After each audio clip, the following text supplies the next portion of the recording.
One sunny morning, silver slimes, incredibly rare monsters, appeared in the clearing. Two guys were watching them from behind the trees. One said to the other, "Shh, it'll be okay if you just let them go." But he disobeyed him and rushed into the clearing. The young man shouted, trying to stop his comrade, but he wasn't listening. He was rapidly approaching the slimes. The next moment, there was a critical hit that tore the core in half. The guy swung his sword left and right, chopping up silver slimes. In a matter of seconds, the clearing became empty of monsters. The stranger's eyes glowed with a bright green fire. Player Takahashi Yukido received the following S-rank items: silver slime armor, gloves, and boots. The hero had an audience. A young man in a green hoodie said, "Got him," and everyone else from the critical hit. And the loot seems to be very rare. The young man thought his acquaintance was a real lucky man. The guy himself couldn't believe that he had managed to obtain 3 items of S-level equipment. Heroes thought it was too good to be true. It was like a reward for all the obstacles he had overcome in his past life, his fate in his previous life. Bronze-ranked adventurer Takahashi Yukido. He was on the first floor of the Tokyo dungeon. Suddenly, one of the men present showed the display of his smartphone. The monsters had gotten here as well. Now it's very dangerous for people to be outside.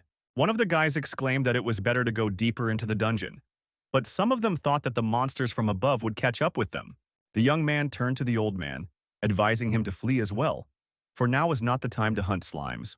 The boy put his hand on his grandfather's shoulder, but he brushed it away. The old man stubbornly walked forward straight toward the slimes, ignoring the young man's warnings. Other people weren't going to stop him, for they thought Grandpa was crazy. Some young man pushed the old man and he lost his balance. The elderly man was on the ground, his hood off his head. The decades flew by quickly. Things have changed since the adventurers came out. Individual types of development have emerged in the familiar characterization system. The level only goes up when you defeat another monster. When the growth level changes, so do the characteristics. The young man dreamed of raising his strength by at least 5 more units. Sometimes adventurers are even given magic or skills. This is common. The old man rose to his feet and activated the scoreboard with his accomplishments. Takahashi Yukido has reached level 98. His strength, speed, and stamina reached 5, agility reached 4, magic power reached 3, and resistance to elements reached 2. The man has lived a lot and seen different things along the way. He tried his best to reach a high level. The young man was giving weak monsters. It helped to get to level 98. No one could beat Takahashi Yukido. He is the only one who could reach such heights in his lifetime. That day, despite his age, the old man overcame a lot of slimes. The blows were so strong that even the sword broke into 2 pieces. The maximum level is 99. The last one left, his efforts will fully pay off once he reaches the top. Just a little longer and the dream will finally come true. The old man lunged at the silver slimes with renewed vigor to gain the missing points. The hero rushed at the monsters with renewed vigor.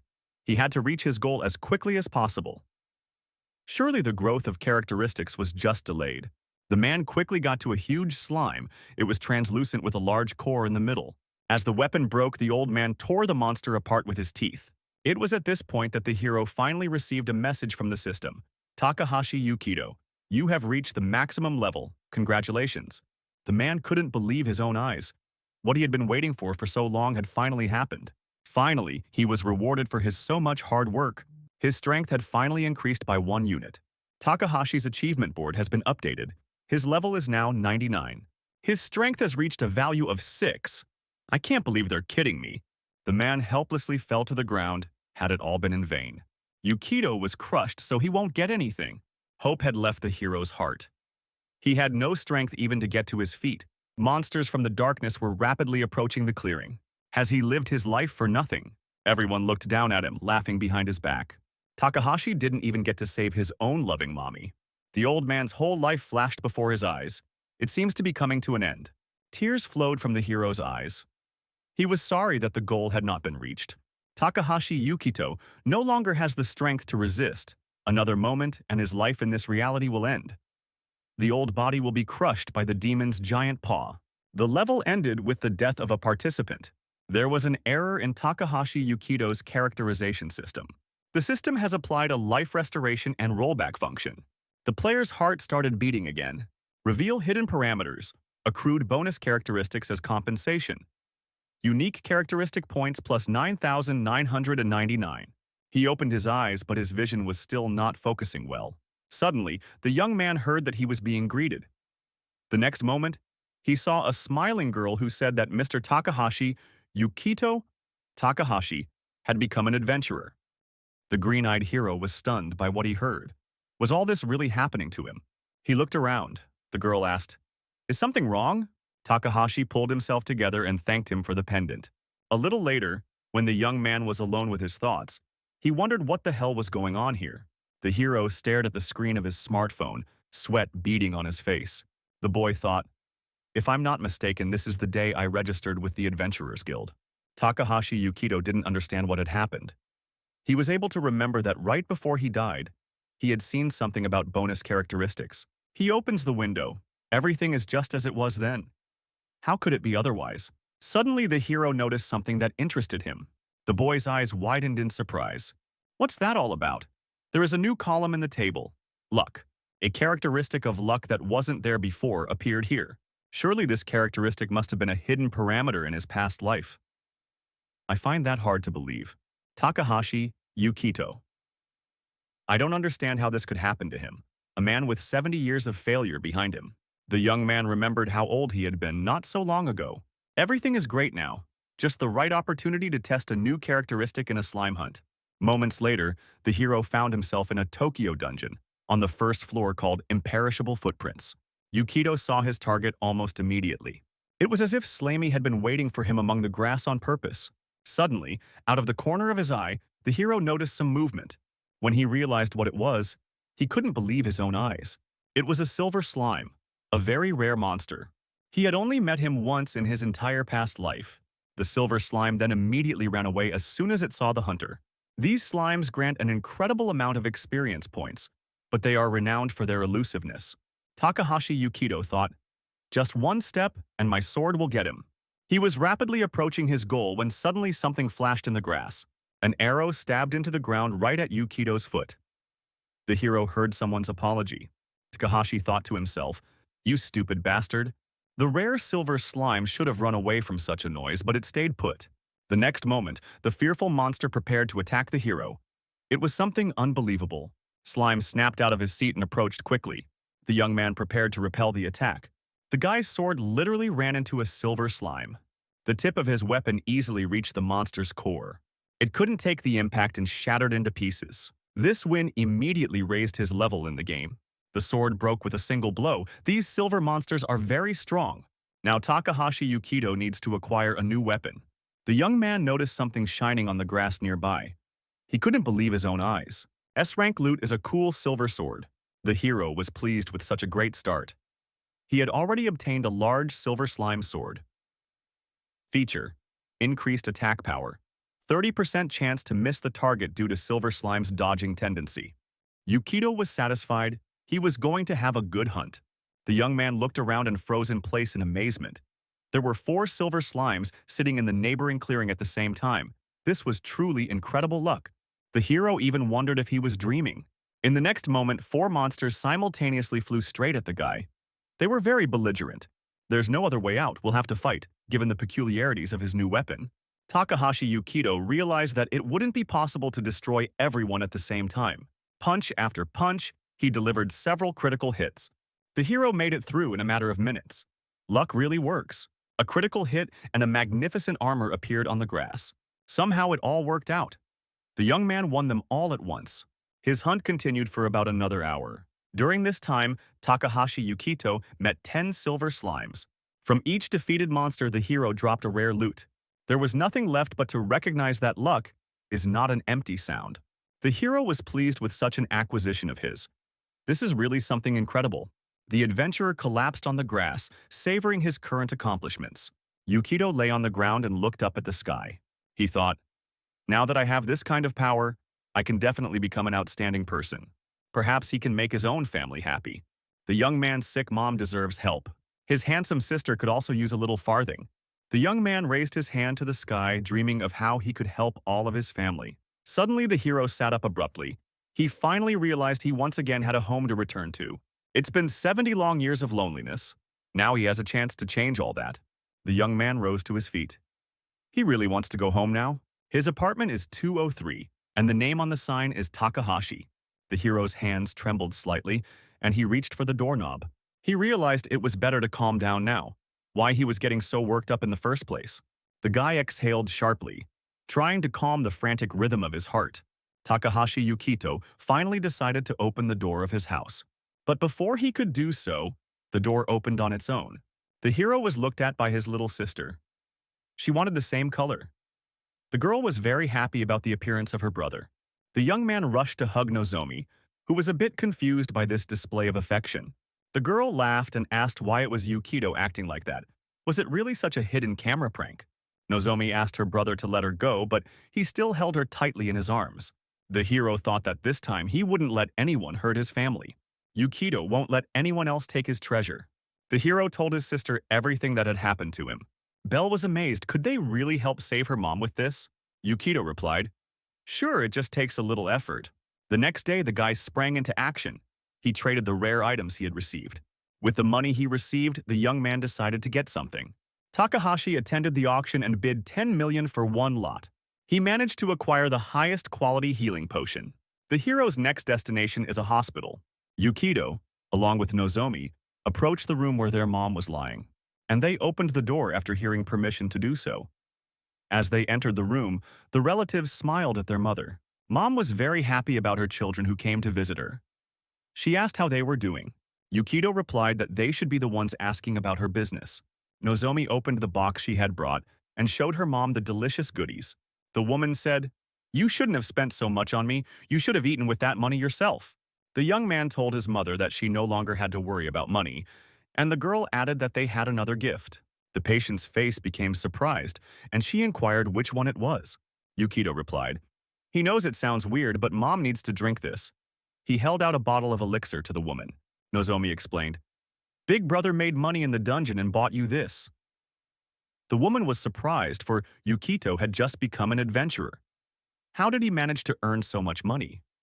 The hero replied that he was just lucky. The dungeon was a big lottery. The son again asked his mother for a drink of the elixir and held out the bottle to her. The woman carefully uncorked the cork. She didn't argue and obediently poured the elixir into her mouth. The next moment the real magic happened. The woman's body began to glow. Brother and sister kept their eyes on mom. They were eagerly awaiting the result. The patient felt incredibly relieved, as if a heavy weight had fallen from her shoulders. It was much easier to breathe. The hero smiled in relief, for this was great news. Nozomi exclaimed, "Good job, brother." The next moment the woman said that the potion tasted nasty. Her son handed her a dessert that would help her get rid of the disgusting aftertaste of the medicine.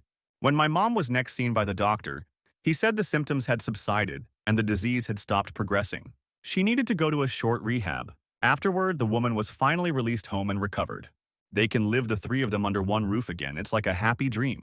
For the first time in a long time, the woman was finally able to eat dinner at home. After lunch, she began washing her own dishes and told the children, "Nothing soothes like home walls." Nozomi was very happy that her mom was feeling better, but Yukito didn't think it was enough. The girl looked at her brother in surprise. She was waiting for an explanation. The hero replied that this potion is only a temporary measure. It has no power to cure the disease completely. This news upset the beauty. She asked what they should do then. Yukito explained, "You need a much more possible thing, like an actual magic elixir." His sister wondered if he was referring to something advertised on TV, an item found by the world's best adventurer. It can be found 50 surfaces deep and can't be bought for any money. The sister added that this item is truly unique. Yukito agreed that was right. That was exactly what he was aiming for. A unique item is a special item that can only be disposed of by the person who found it. A reward that can be obtained without defeating a possible creature. Nozomi asked, "If we can't buy, then we'll just have to find it ourselves." The sister wanted to know if the brother could go down to that depth. The young man replied that in theory it could not be done, for he would die a terrible death on the way. The girl decided that in that case they couldn't get this miracle elixir. The hero smiled and decided to clarify, "I said it was only in theory." Yukito thought that not only had he gotten lucky, but he had also retained knowledge from his past life. The young man remembered that this elixir could also be found on high surfaces. He had heard of one exception. The boss of the 20th floor is an ancient golem. The uniquely ferocious of it turns out to be the elixir they need. But the chance of this boss appearing is categorically small. They need a rare item from a rare boss is a matter of chance, the hero thought. In my previous life, I've only heard of obtaining an elixir from this golem once. Now the young man was sure that with his current disposition, everything would be fine. He would definitely find the elixir and save his mother. The sister noticed the suspicious look on her brother's face. Yukito asked, "Is he really that suspicious?" The girl winked. She thought her brother could do anything. The young man was greatly encouraged by his sister's words. It's nice when your family believes in you. But still, before going into the dungeon, the hero needs to prepare. Nozomi was stunned by this revelation. What exactly is meant by the word prepare? The hero was sure that everywhere and always a way could be found. Yukito walked over to the dresser where their family photo was framed. He needed to gather things to go deeper into the dungeon. It was worth starting with the gear. A large silver slime sword. Feature: increased attack power. There is a 30% chance to miss the target due to Silver Slime's tendency to dodge. Silver Slime. Tear, with a 33% chance, can reduce the damage taken. While the young man was packing, his sister watched him closely. She inquired of Yukito, "Are you getting ready to hit the road already?" The hero answered in the affirmative. "Are you really going to go like that? Usually warriors wear heavy armor for a dungeon trek." The young man agreed, but explained that he was not strong enough to carry such a thing. The window of characteristics reveals a person's potential. The boy realized he could only hope for luck. With those stats, he won't be able to pull a full outfit, so he'll just have to bring his sword. Yukito thought that there were many skills due to the level elevation. For example, Mighty Layered Lunge was a combat skill that had a 30% chance of delivering 3 critical hits in a row. Nozomi asked, "You want to increase your performance? There's a 5th floor." The young man immediately remembered Alice's wreath. You can get liquid loot from the local monsters. Magic fruit. He is Yukito and will help Yukito. The sister asked that one way or another the brother take care of himself. The girl had packed him a snack for the road, though he'd be able to get enough fruit still. The boy thanked Nozomi sincerely for her concern. One package was displayed in the system window. The hero opened the door and left his home. He set out again for adventure. The forest was dark, with ghostly purple mushrooms on the tree trunks of the plants. Predatory plants fed on insects. After walking some more, the hero finally reached the 5th floor. It was called Alice's Wreath. Almost the entire space is filled with plant-type monsters, so it's easy to lose your way here. But the 5th floor was considered low-level and had long since been cleared out by other adventurers. Yukito decided that as long as he had the map with him, there shouldn't be any problems. The hero continued his journey through the forest, relying on his temper. He immediately spotted a den of Ents, humanoid trees. The young man knew that the Ents used mimicry to set up their sieges. That's why they look like trees. The guy agreed that their disguise was perfect. A closer look reveals that there are no veins on the leaves. The young man also noticed that the roots were growing in a strange direction. Ents use roots as people legs. They use it to move through the forest. The next moment, the hero saw red eyes on the tree trunk. The guy was pleased with his find. The critical hit worked again. The forest monster was cut in half. Yukito thought it was enough just to anticipate their appearance, and it was a done deal. The next moment, the young man received his prize. A magical fruit appeared on the ground. The hero immediately picked it up and took a bite. He could taste a slight flavor of pear or apple. The guy realized that taste didn't play a role. He needed to check his stats. Yukito realized that his stats had increased. Thanks to the magic fruit, although its effect is minor, even he can become a strong warrior. After that, the hero began a brutal hunt for the Ents. He fought and ate and fought. During this day, the hero was very tired of the taste of fruit. He decided to fortify himself with the food that his sister gave him with him. After lunch, the guy decided to see if he had already reached his pumping limit. Yukito was glad that he had finally reached the intermediate combat level. Finally, the young man decided it was worth wrapping up. Time to head back. It was at this point that the hero felt someone's presence. The boy turned sharply and exclaimed, "Who's here?" The hero heard, "Hey, you can't take all the loot for yourself." This newcomer needs a lesson in good manners. 2 men appeared in the clearing, one gleaming with gold teeth and the other with a ring on his finger. Yukito replied, "I don't see the adventurer credentials. Are you guys the type to profit at the expense of others?" The smaller man replied, "Yes, and there is, a spoiled brat who depends on his equipment." And the other added, "It's not good for you. If you give it to us nicely, we'll let you live." The hero made quick work of these brigands. Yukito thought. It was close, but it went like clockwork. The enemy used the bee sting lunge, a level 25 skill. In other words, his enemy was much stronger than him. Bee sting lunge guarantees an accurate hit that the opponent cannot avoid. The skill reduces the attack power by 30%. Thanks to clothing that is soaked in tears of silver slime, the hero was able to reduce damage. To make a long story short, only 30% of the force of the blow reached him. If it wasn't for luck, Yukito's stomach would be a huge hole right now. The injured man's partner said fearfully, "Who would have thought Yamada would be knocked out with one punch?" The hero suggested that he surrender, then he would save his own life. But the man wasn't going to give up. He exclaimed, "Don't underestimate me, a warrior is easily defeated at a distance." Yukito replied that was right. He couldn't reach him from that distance. The robber smiled. Did the adventurer give up so easily? The hero wasn't going to give up. He activated the portal and launched his hand into it. The next moment he pulled out some kind of artifact from there. He decided to use the inventory as well. It was a staff abundantly covered with a variety of colors. The ugly robber laughed. His artifact looked more warlike. It resembled a magical staff. The newbie doesn't seem to know what it is at all. Yukito swung his inventory, substance of absurdity. The young man picked up this artifact when he defeated the Baron Ent. The opponent smiled. He thought the young man was an amateur. The substance of ridiculousness is a rare item. This unstable junk activates random spells. The chance of casting something useful is 0. There is a 40% chance of the wielder getting a failure, 30% chance of getting weak enchantments, 20% chance of getting a buff or debuff, and only a 9% chance of creating a mid-level spell. To get into those 30% of receiving weak charms will already be a great luck. In any case, there was no way to cast the desired spell. Right now, Yukito is in the process of the magic lottery. The brigand used Fireball, a medium-level spell. Also, if his opponent hits 9% and summons something of the same level, his hit will still be stronger due to the equipment. Special equipment for mages plus 50. The mage was sure that victory would go to him anyway. The outlaw thought the luck that is inherent in newcomers would not save him. The mage pointed the fireball directly at Yukito. The hero didn't budge. He just stood there, staring at the rapidly approaching threat.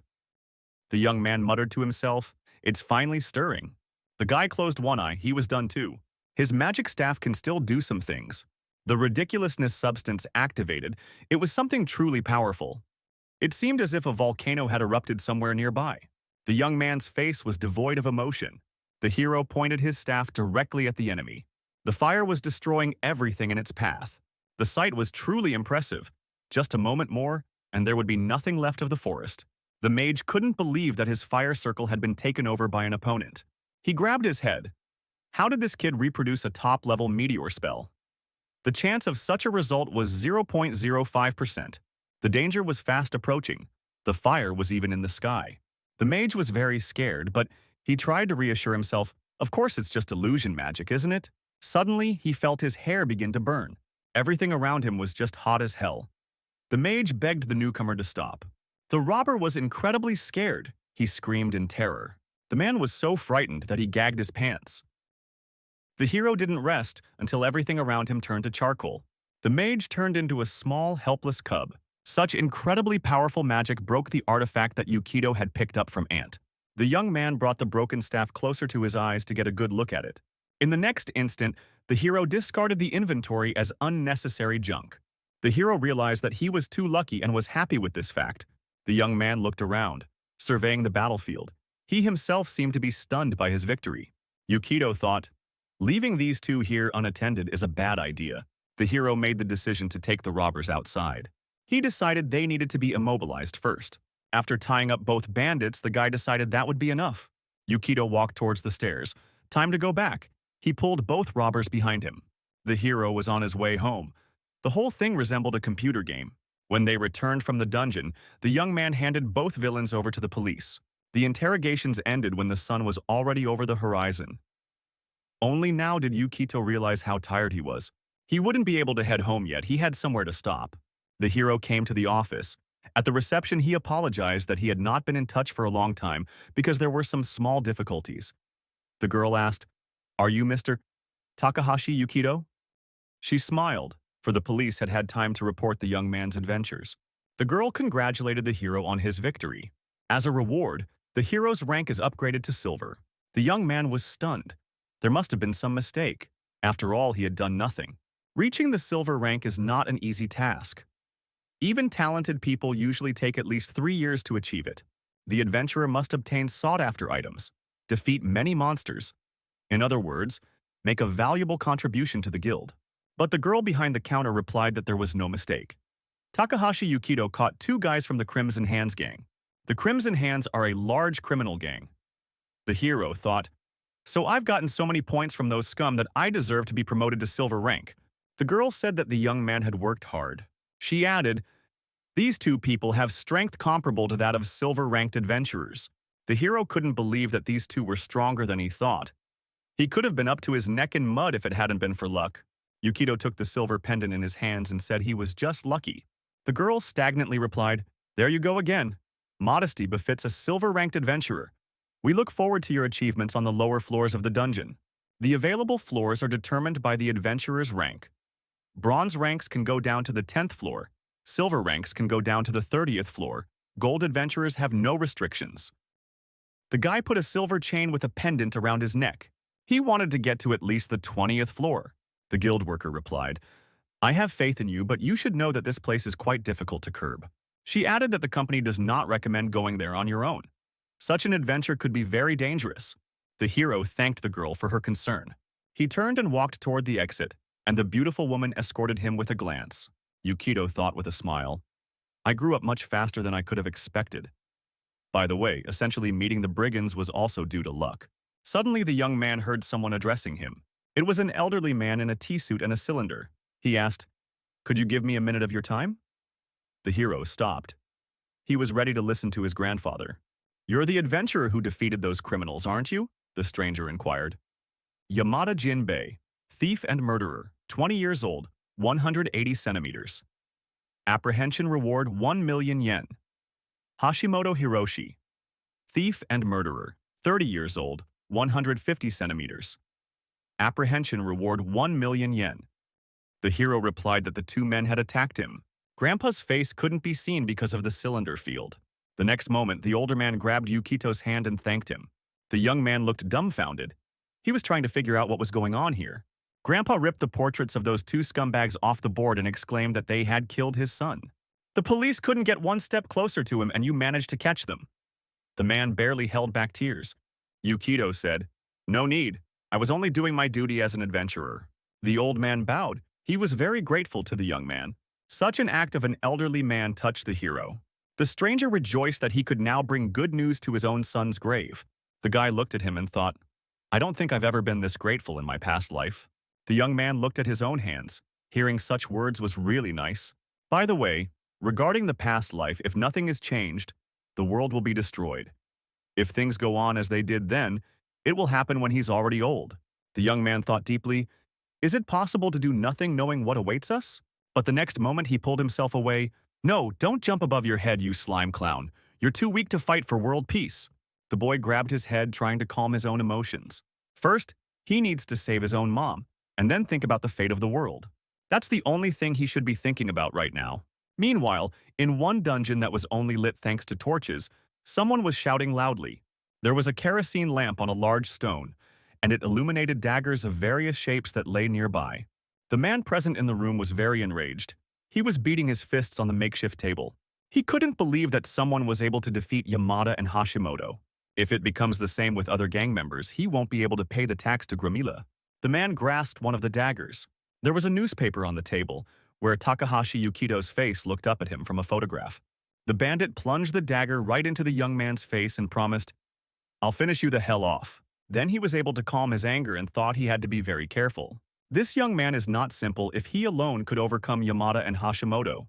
This Yukito's strength is clearly not lacking, but he has his methods, so that strength is irrelevant. His luck ran out the moment the head of the Crimson Hands took an interest in him. A little time passed and the hero set off again. Quite quickly he reached the 15th floor of the dungeon. The young man stood on the mountain plain and looked around. It was the peak of the lonely mountain of death.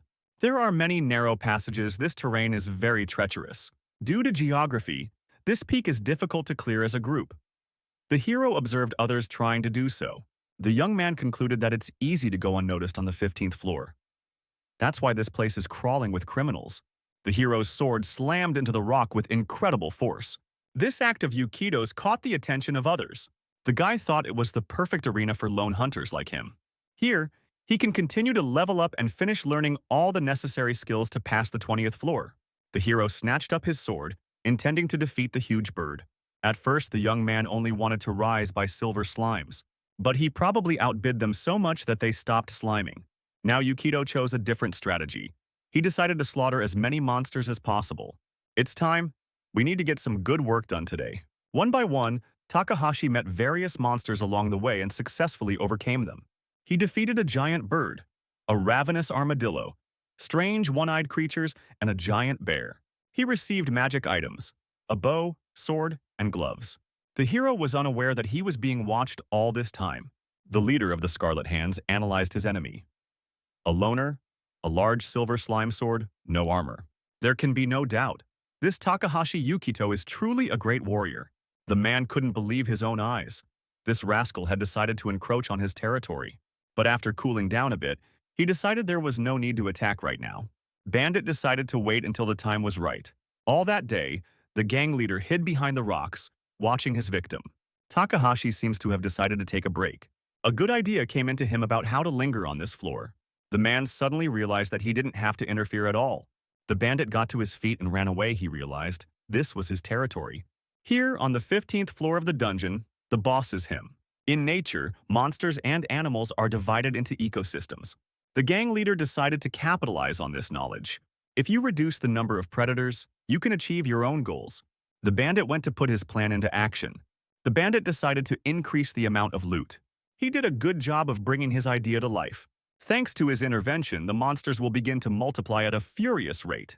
If the pyramid collapses, their reproduction will be difficult to stop. After returning to his dungeon for the night and getting some rest, the leader of the Crimson Hands gang realized it was time. He came up with the idea that Takahashi Yukito would just have an accident. The adventurer will simply perish at the clutches of monsters like so many others before him. Such a demise will not attract the attention of the community. The man was pleased, for everything had come just as he had planned. He had something in his pouch that would repel the monster insects. There was one last step left to put this cunning plan into action. The bandit ordered the predatory insects to attack that idiot Yukido. He wished those freaks would eat the guy without leaving even bones. The gang leader was pleased with his plan. Meanwhile, the unsuspecting Takahashi was destroying the next one on the essay, earning himself points. Finished with the wild boar, the hero listened. He heard some strange sound that was rapidly approaching and growing louder. In an instant, the sky above Yukido turned black. The hero could not understand what this black cloud that hovered above him was. It was a whole swarm of deadly cicadas. These things were very dangerous. Takahashi realized that it was impossible to deal with so many dangerous insects alone. The guy made the decision to flee. The only thought in the young man's mind was, we need to join someone now. Where do groups of adventurers usually gather? It was hard to think in such a stressful situation, the hero recalled. In a past life, I heard there was a supply base somewhere on this floor. Ever since the base was built here, defending the peak of the lonely mountain of death has become much easier. It seems to be located in a cave of red mud. The young man remembered that he hadn't seen a marker for this base on his map of the area. A huge chasm appeared ahead of Yukido, which must be overcome in order to continue the journey. He stopped, but realized that there was no time to lose, for his life was at stake. Using his sword, he was able to descend straight down the sheer cliff. After reaching the ground, the hero pushed off and scrambled up a nearby cliff. It must be here, for the colors of the soil are different. The guy didn't know how to get in. He yelled that there were a lot of monsters around, he needed help. His shouts did nothing to help, the wall looked unchanged. Yukito looked back and saw a black cloud in the sky. The monsters had almost caught up with him. The guy turned his wall to the rock and prepared to defend himself. He hardly counted on help anymore. Suddenly, he decided to try to hack this passage.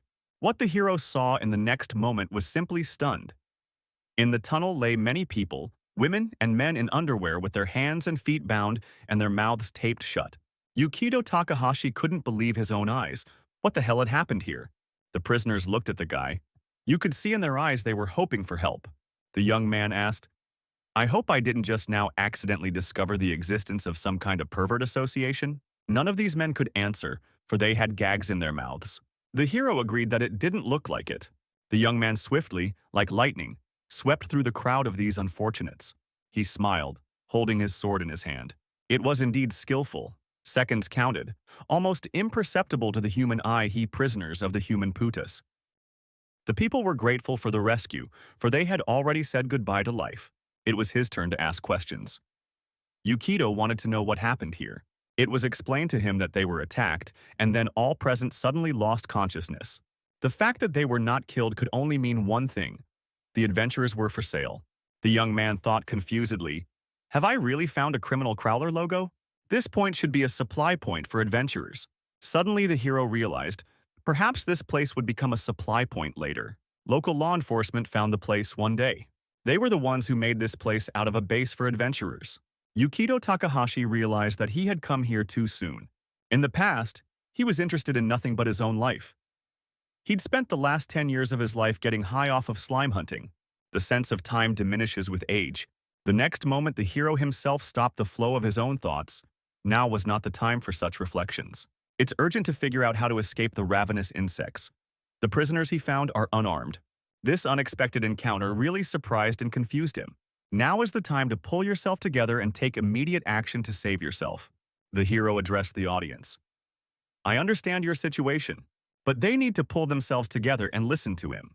Yukito pointed a finger at the sky and explained that right now a cloud of deadly cicadas was flying at them. The terrifying monsters were fast approaching. A little more and people would not be able to escape. There were too many predators on the 15th floor of the dungeon. The prisoners looked out of the cave. They couldn't believe their own eyes. People were shocked. Panic gripped them. The monsters were too many. Yukito said, "As you may have noticed the time, we don't have any. If they want to be saved, let them unite with him." A skeptical expression appeared on the boys' faces. They couldn't hide from so many monsters. One girl said it didn't make sense since they didn't have any weapons.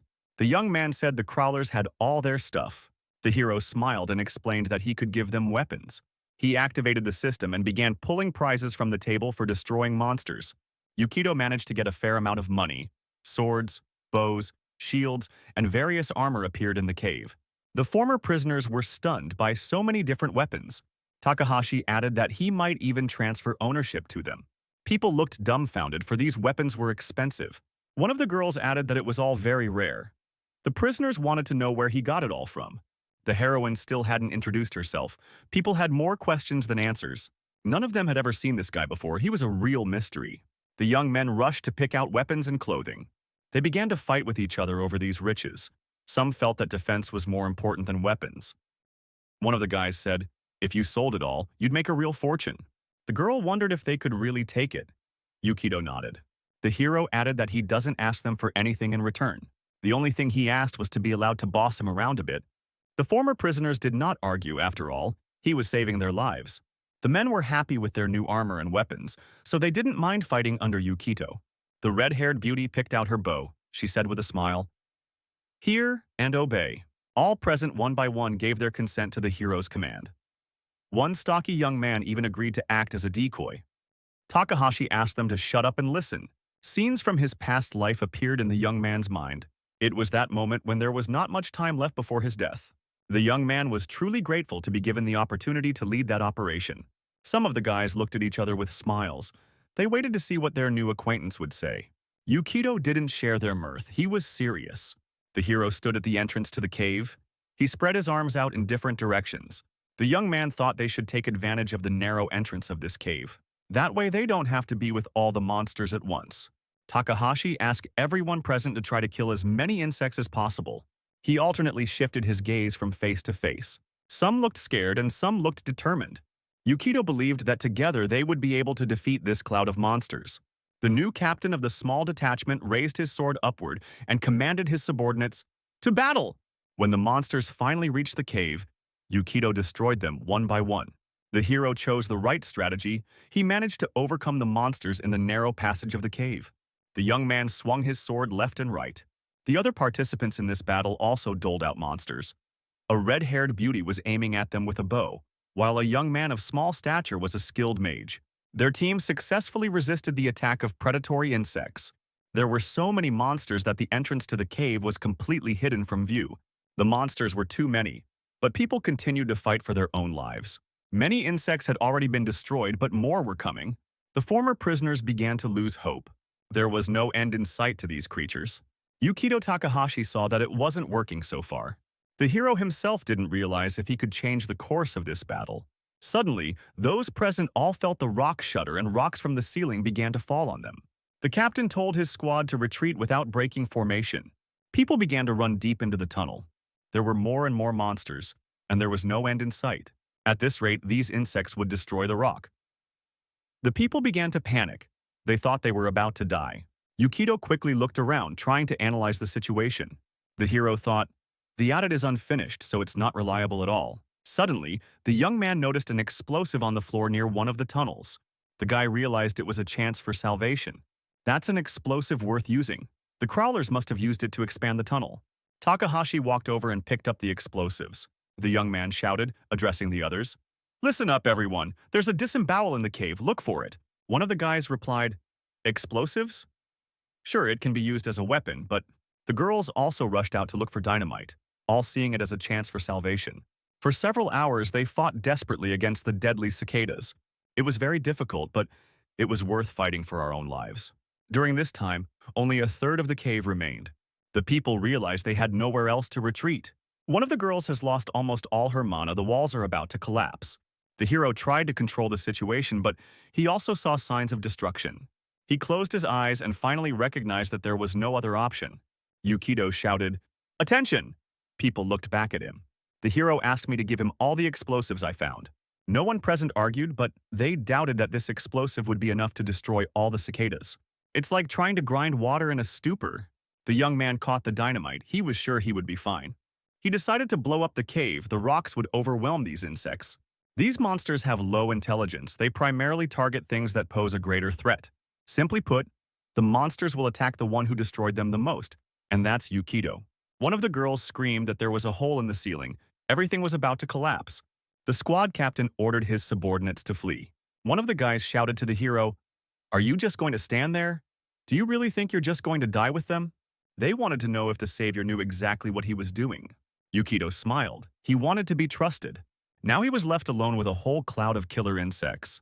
The hero understood that sometimes you have to take risks. This is that moment. He decided that now would be a good time to use the X-13 explosives. The demon cicadas. The young man was warned by the system that he had no detonation skills, so there was a 50% chance of an explosion. Due to the hunter's class, the probability of detonation is low, but his luck should help. A new warning came in. Items damaged, 25% chance of detonation. But it worked in the end. The hero flew into the abyss. He had to fend off on the fly those insects that rushed to chase the guy. The young man realized that he had to believe. His plan would work. Like a true acrobat, he tried to regain his balance in free fall. All the while, the hero continued to hold his silver sword tightly. Yukito once again took advantage of the dissecting kick that had never failed him so far. One monster survived after that. The monster looked directly into the cicada's eyes. The hero decided that this was the end. He'd had enough. This time, he took advantage of a critical hit. With a crushing blow, the young man pushed off, trying to get out of the abyss. Takahashi was pleased with his luck. It still worked. The people watching this fight were stunned. The monster had just absorbed his entire punch. They held their breath, for Yukito might fall now. The hero used his sword again, thrusting it into the sheer rock. But this time, this technique didn't work. The sword blade didn't stay in the stone. The next moment, the young man actually flew into the abyss. It seemed impossible to escape. Maybe suddenly someone had dropped a rope from above that lassoed over his arm like a lasso. And at the last moment, Yukito managed to grab on, gratefully accepting help from his new friends. The men stood behind each other and began to pull the rope. The hero quickly made it to solid ground. He smiled. The whole area was littered with rocks and the remains of deadly cicadas that had been destroyed. When the young man finally sat down on the rock, he looked back at the result of his labor. The guy was proud that they had managed to defeat an entire army of insect monsters. Those he saved said, "It's unbelievable that after fighting so many monsters, they have no casualties at all." Takahashi was pleased with the result. The system reported, a large number of deadly cicadas had been destroyed. Yukito was now given the rank of fighter. The damage he dealt to the insect-type monsters was 20%.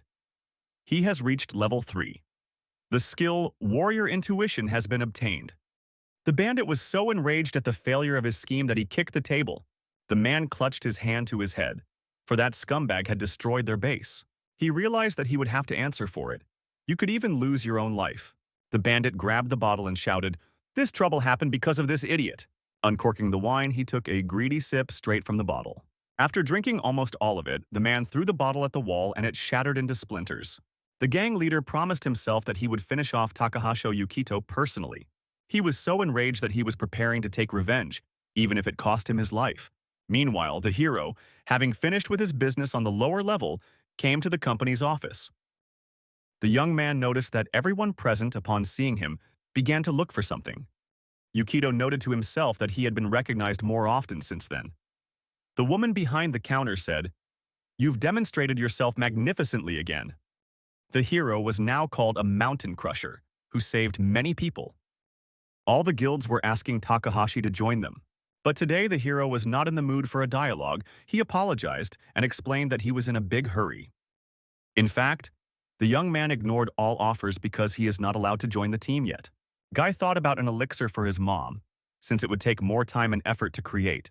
Under those circumstances, he won't be able to create it anytime soon. Loot in teams is distributed randomly.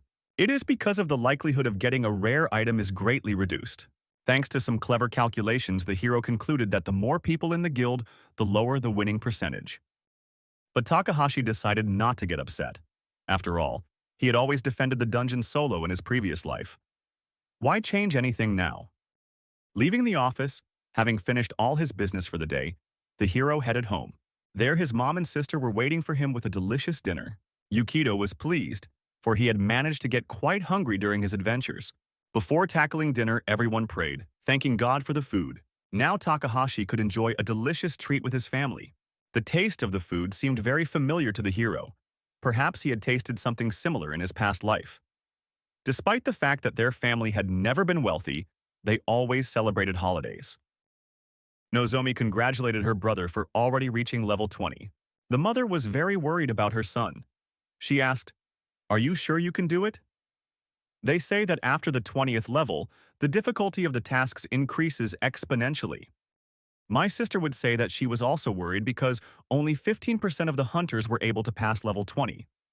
A mother admonished her daughter not to use her phone while eating. The hero replied to his family that all was well. "Have you forgotten what I am capable of?" The woman replied that she was proud of everything her son was doing. On the wall behind her hung newspaper articles with his picture. For a moment, her mother closed her eyes. She was trying to deal with her emotions. When she could speak again, she asked the guy, "Take care of yourself. No parent would want their child to sacrifice themselves for others." The young man couldn't find anything to say to his mother, and a terrible memory arose in his mind. Takahashi remembered burying his dead mommy in a past life. The hero addressed his mom affectionately. No child would want his parents to be upset. The woman wanted to object to someone, but Nozomi stopped her. She said, "Mom, leave him alone, you won't change anything anyway." Belle smiled and added, "Brother, you're too stubborn. Once you get something in your head, you can't change your mind." Tears appeared in the woman's eyes. She remembered her dead husband, because the children were very much like him. Takahashi said, "Stop worrying about me. I'm doing this because I want to." The mother could not find anything to say to this, so she continued eating in silence. The hero looked at his reflection in the glass of water, he thought. In a past life, I failed to save my mom. It made his heart bleed when he thought of it. To erase the past forever, he needs to start a new life. And for that, he needs to get the magic elixir. After finishing his dinner, the young man folded his hands in a gesture of gratitude. He told his family that everything was delicious. Having rested a little at home, the hero did not hesitate to go to the dungeon again. Going down the stairs, the young man was running through possible scenarios of events in his head. System reported, Tokyo Dungeon, level 20, Stubborn Alchemist, Quest, a large wall that defies the laws of physics. Takahashi Yukito saw danger ahead and bravely ran towards it with sword in hand. The monsters resembled something between robots and skeletons, surrounded by a hostile red aura. The young man remembered that the monsters of this floor were composed of inorganic substances. He moved at lightning speed. It helped to attack both monsters almost simultaneously. Yukito remembered that these monsters are dangerous and cold-blooded killers, plus they're not alive. Some of the creatures had wings and attacked the young man from the air. The hero noted that the only thing that saves him is that the monsters act schematically, and he manages to guess their actions in advance. A few swings of the sword destroyed the obstacles in Takahashi Yukito's path. Suddenly, something the young man saw up ahead made him stop. A stocky silhouette of a stone monster appeared out of the darkness. Cyclops had only one fiery eye. The red aura around it gave away the monster's intentions. The young man thought that it would be harder to overcome it. One interesting thought arose in the hero's mind. It's worth memorizing the movements of this monster.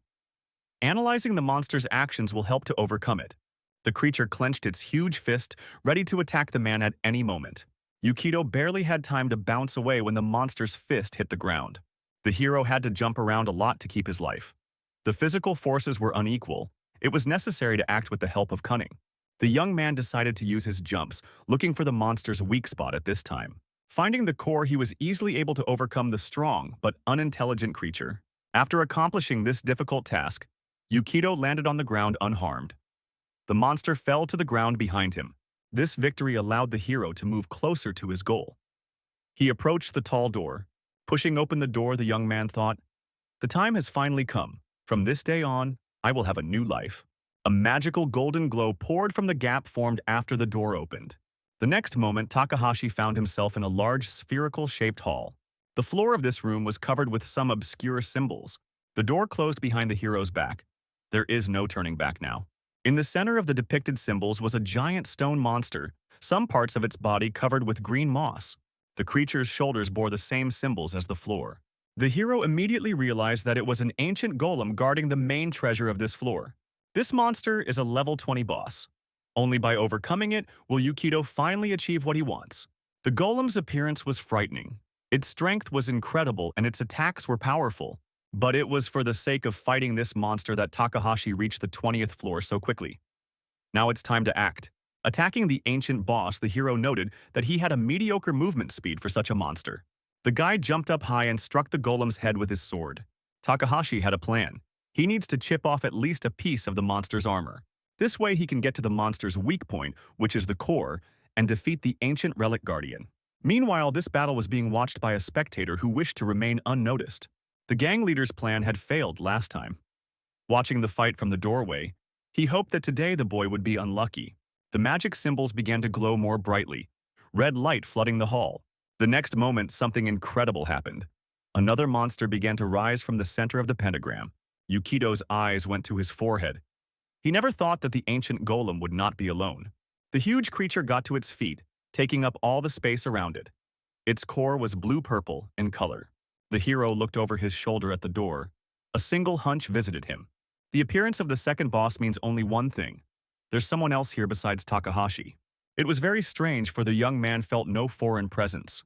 The hero thought, it was generally worth expecting such guests, but even a newcomer wouldn't interfere in such a battle.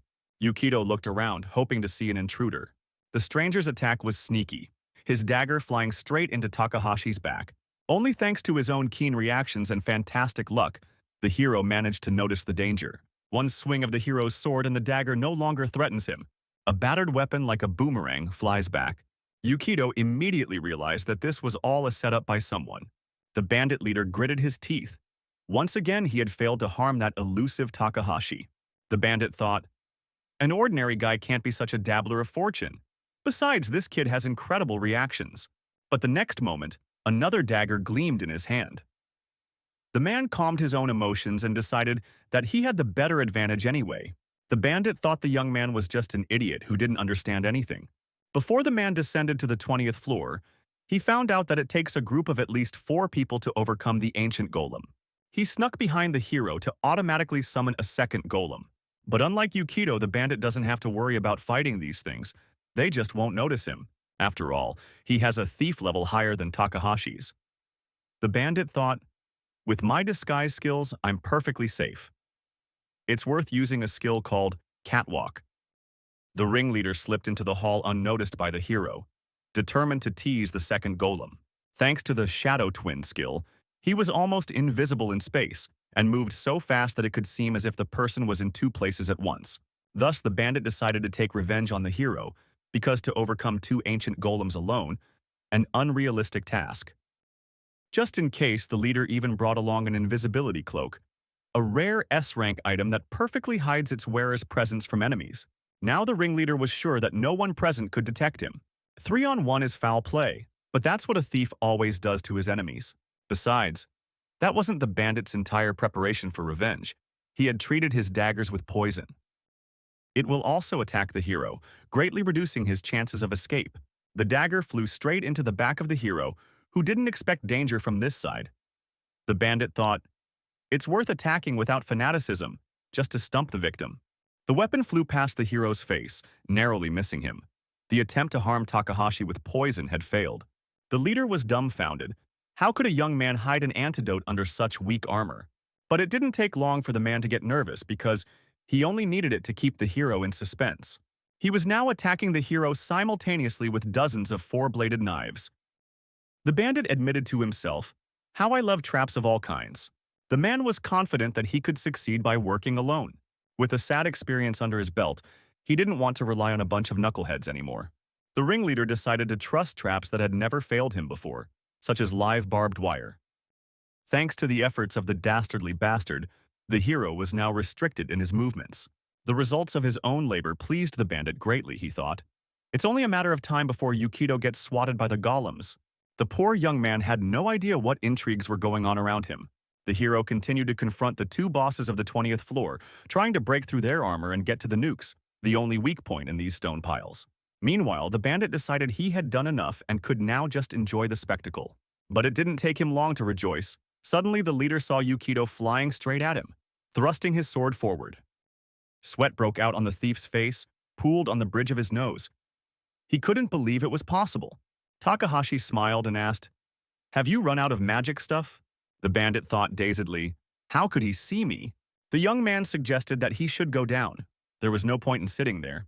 Without waiting for an answer, the hero threw the bandit's blade at himself and asked, "Do you really like me so much that you decided to stalk me?" The leader was able to escape the danger. He asked Takahashi, "How could you see me?" The boy replied with a smile on his face, "I was helped by my hunting instincts. It's a pretty common skill, didn't you know that?" The enraged bandit shouted, "Stop lying! How can a low-level skill help you find a high-ranking thief?" The hero replied, "Okay, even if it's a lie, what are you going to do? Run away like a scared puppy?"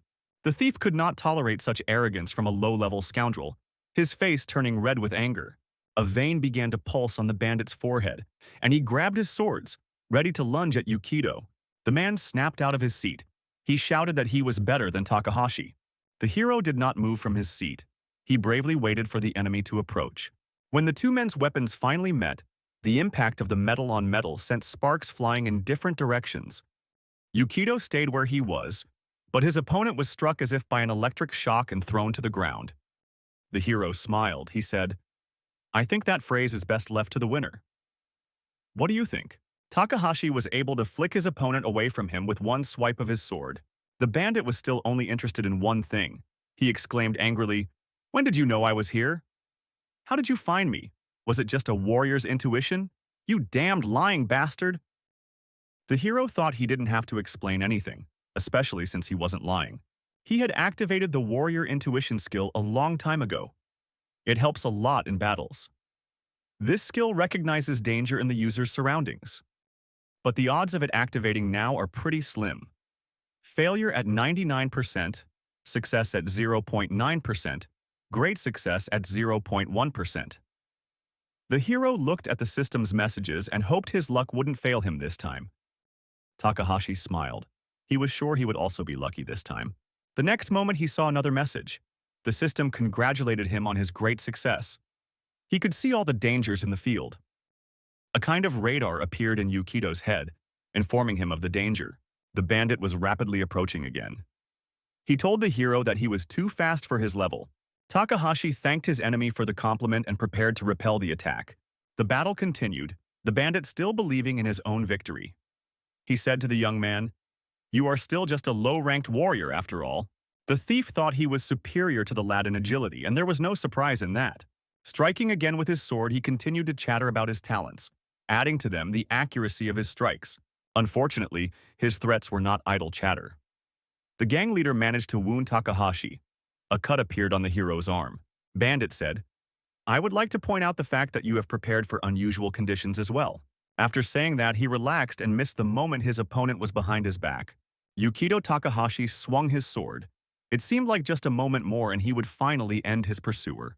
Unfortunately, the bandit also had a superior set of instincts.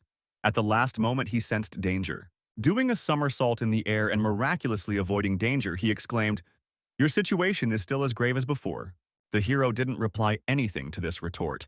He silently attacked with his sword skill called beasting. This attempt by the lad only made his opponent laugh. The man exclaimed, "Guaranteed attack, isn't it?" He was having fun because he knew how to respond. The bandit used the butterfly dance skill. This technique confused the young man, for now his opponent could be in many places at once. Striking Yukito thought, "Did I miss again?" At that moment, the thief was ready to repeat the attack. He pushed himself off the ground and rushed towards Takahashi. The man said, "These are the perfect conditions for evasion." When two conflicting skills collide, he was rapidly approaching the hero as he continued to prattle on about how in the end it all comes down to status. The bandit's attack was successful again. Now Yukito was also wounded in the leg. The hero exclaimed, "Oh my god!" Now he was even more vulnerable to the thief's attacks. The bandit was pleased with the result of his attacks. He exclaimed in a high-pitched voice, "A slow warrior like you will never catch up with me." Suddenly, one of the ancient golems decided to attack the pesky humans with a laser shot. It was only because of his talent that Takahashi managed to dodge a wound that could have been fatal. The bandit continued to gloat. He shouted, "The 20th floor is a great ride." The man stopped a few steps away from Yukito, making strange movements with his swords. He boasted that he could easily dodge the attacks of the 20th floor boss. This was helped by analysis, as the golem moves in a set pattern. The bandit asked the guy, "You bought that information from the guild too, didn't you?" Takahashi answered nothing, silently fending off another blow from his opponent. The opponent's duel was between two ancient golems that would occasionally ride attacking. Suddenly, the hero felt a sharp pain in his leg. Had his luck deserted him today? He lowered his gaze to the ground and saw the sharp blade of the bandit's trap in his own blood. The young man stepped on the spike. The rogue continued to gloat, happy that his traps were working. He stated with a smile, "There are no intruders on the 20th floor. This means that my victory was predicted the moment I started preparing for the operation." After shouting this, the bandit used the scorpion point technique. Takahashi's confidence in his own strength melted away as he barely had time to block his opponent's blows. After another clash, the hero was unable to stay on his feet, the mana of his opponent's sword throwing him backwards. The blow was so strong that the young man fell and lost consciousness.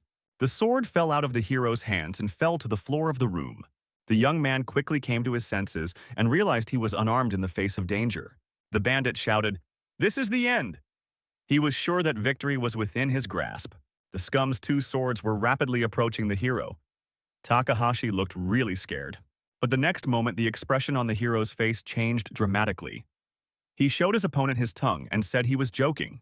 Yukito swung his hand and activated his trap. At this moment, the bandit was in a purple sphere. The man couldn't believe he was trapped in a gravity trap. The young man asked the bandit, "You said there were no irregular troops before, but that doesn't seem to be the case. Are there any?" The thief caught himself thinking he couldn't control his own mouth. Takahashi said, "The information we possess can only be used in a normal situation. After all, no one expected some idiot to get into a battle with the 20th floor boss. The only thing the gravity-trapped thug could squeeze out of himself was, 'Really?'" At that moment, one of the ancients struck the spot where the bandit was. The hero barely had time to bounce back. All the while, he kept talking. Because of the double raid, even the management changed, the hero told it with a smile. He taunted the outlaw. "You call yourself a thief, but you didn't even notice the traps?" The bandit didn't believe a word the guy said. He screamed that it was simply impossible. He called the young man a low-level scum who should have behaved like a normal warrior. He didn't notice the danger that was very close by. The boss's blow came right on the face of the bandit leader. From such a powerful attack, the gravity trap burst and the thief fell to the ground. Lying on the ground and barely catching his breath, he whispered, "That hurts." The 20th floor boss picked up the injured man with his giant fingers and lifted him high above the ground. And the very next moment, the ancient golem let go of its victim. The bandit crashed to the stone floor of the hall. His bloody hand trembled. He couldn't believe his revenge hadn't come to fruition. Barely breathing, the mangled man whispered, "How could I have overlooked the traps of a low-level warrior?" Yukito Takahashi replied, "Like I said from the beginning, I was helped by my warrior's intuition." The gang leader coughed, leaving bloody footprints on the floor. Rejoicing in his victory, the hero advised the scoundrel to conserve his strength. The young man added, "If you're still alive by the time I defeat the ancient boss, I'll take you to the police." But the bandit was not as weak as he might at first appear. Catching his breath, he tried to rise, leaning on his hands. He said, as if addressing no one in particular, "Do not deceive me." Due to his luck, Takahashi now had incredibly sharp hearing. He was able to hear that whisper. The next moment, the rogue shouted loudly, "In that case, I'll drag you to hell myself." A moment later, a long ribbon of ammunition appeared on the bandit's body. He exclaimed, "This thing is on a whole other level than your substandard weapon." This turn of events stunned the hero. He confusedly asked his enemy, "Are you completely crazy?" That one really did resemble a man out of his mind right now. He was ready for anything to destroy the guy. Activating the system monitor, he pressed the yes button. After that, there was a massive explosion that blew everything around. The blast wave and the debris it carried on, it also reached the place where Yukito was standing. The floor beneath the hero's feet began to crumble, cracks appearing on it. The young man found himself in the very epicenter of the disaster. There was little chance of rescue. In the next instant, the guy flew somewhere down. He was swallowed up by darkness. Some time passed and Takahashi fell, hitting the stone floor painfully. The young man touched his head and thought it was very painful. As his eyes grew accustomed to the darkness, he tried to see how high he had fallen from. Somewhere high above, the sky was visible. It seemed to the guy that he couldn't get up. He lay there for a while longer and finally sat up. When he looked around, he couldn't believe that there was a secret room hidden here. No sooner had the hero caught his breath after such a fall than he saw a golem flying at him from above. It turned out there was no getting rid of him that easily. Takahashi gathered his strength into a fist and rose to his feet. An unhappy thought flashed through the boy's mind. "I've been stumped?" Hoping for the luck that hadn't deserted him lately, the hero quickly looked around the unfamiliar room. Through a hole in the wall, he saw a ladder and some sort of shiny object. "What is that?" the young man thought. He strained his vision and discerned a chest that glowed with a magical light. Takahashi smiled. "Am I really seeing this?" It turns out secret rooms and treasures always come with the package. Now the hero wanted to get to this room at all costs. Maybe that's where he came down here for. In the meantime, the second golem, which had appeared not without the bandits' help, had also managed to jump in. The room became too crowded. The young man thought that he didn't have enough space to escape from the bosses. He realized that he couldn't defeat two golems at once just by attacking them. There was a need for cunning here, Yukito thought. I have no choice but to bet my fate on this treasure chest. The hero went a bang. He snapped out of his seat, trying to leap between the legs of the golem that was warding off the treasure. The young man pushed off with his feet and jumped up, trying to cover the distance as quickly as possible. Yukito needs to push himself off the hard surface as quickly as possible, or he will lose his balance and fall. The hero slid onto the golem's shoulder and pushed off of it. A moment more, and he would be on the hard surface of the floor. The treasure chest was rapidly approaching. He would soon find out what the boss was hiding here. It was at this moment that the second boss, who was facing the treasure, attacked the hero with laser fire. Takahashi didn't expect such an attack. He was hit in the back, knocking him off course. The young man couldn't hold his sword and it flew to the ground. The hero collapsed to the floor, coughing blood, shaking. Yukito tried to reassure himself. It's okay, my spine isn't broken and that's great. The boy looked up and realized that the danger was still very near. The 20th floor boss decided to finish off his victim. He had already put his foot in to crush the young man. This time Takahashi was scared out of his wits. His luck seemed to have deserted him. He was so wounded that he could not even respond from the danger that was rapidly approaching. The next moment, the hero felt unbearable pain. He heard the crunch of broken bones. Yukito's legs were crushed by the giant foot of the ancient golem. A thin trickle of blood dripped from the boy's mouth onto the stone of the floor. He was almost unconscious from the intense pain. He gathered his will into a fist and slammed his hand to the ground, ordering himself not to give up. The hero noted, the pain was so intense that he began to vomit. The young man saw ahead of him such a long-awaited treasure. His sword lay beside the chest, but he could not rise to his feet. The golem wasn't going to stop. He wanted his victim to be and kicked his legs again. Everything in the hero's eyes turned red. He shrieked wildly. The hero now recalled, compared to his previous life, in which he had lived for 70 years? Things are different now. This attempt was very short. Takahashi, despite the unbearable pain and unable to move his legs, continued to crawl towards the treasure. He decided this was his last chance to save himself and help his mom. Through incredible willpower, suppressing the unbearable pain, Yukito was able to reach the chest and open it. Suddenly, a powerful beam of light struck from there. Its source was a blue-colored gem. Takahashi found the strength to smile. He had achieved his goal, albeit in this way. The bracelet that adorned the magic stone possessed powerful mana. It was a dangerous moment, for the golem was about to finish off its victim.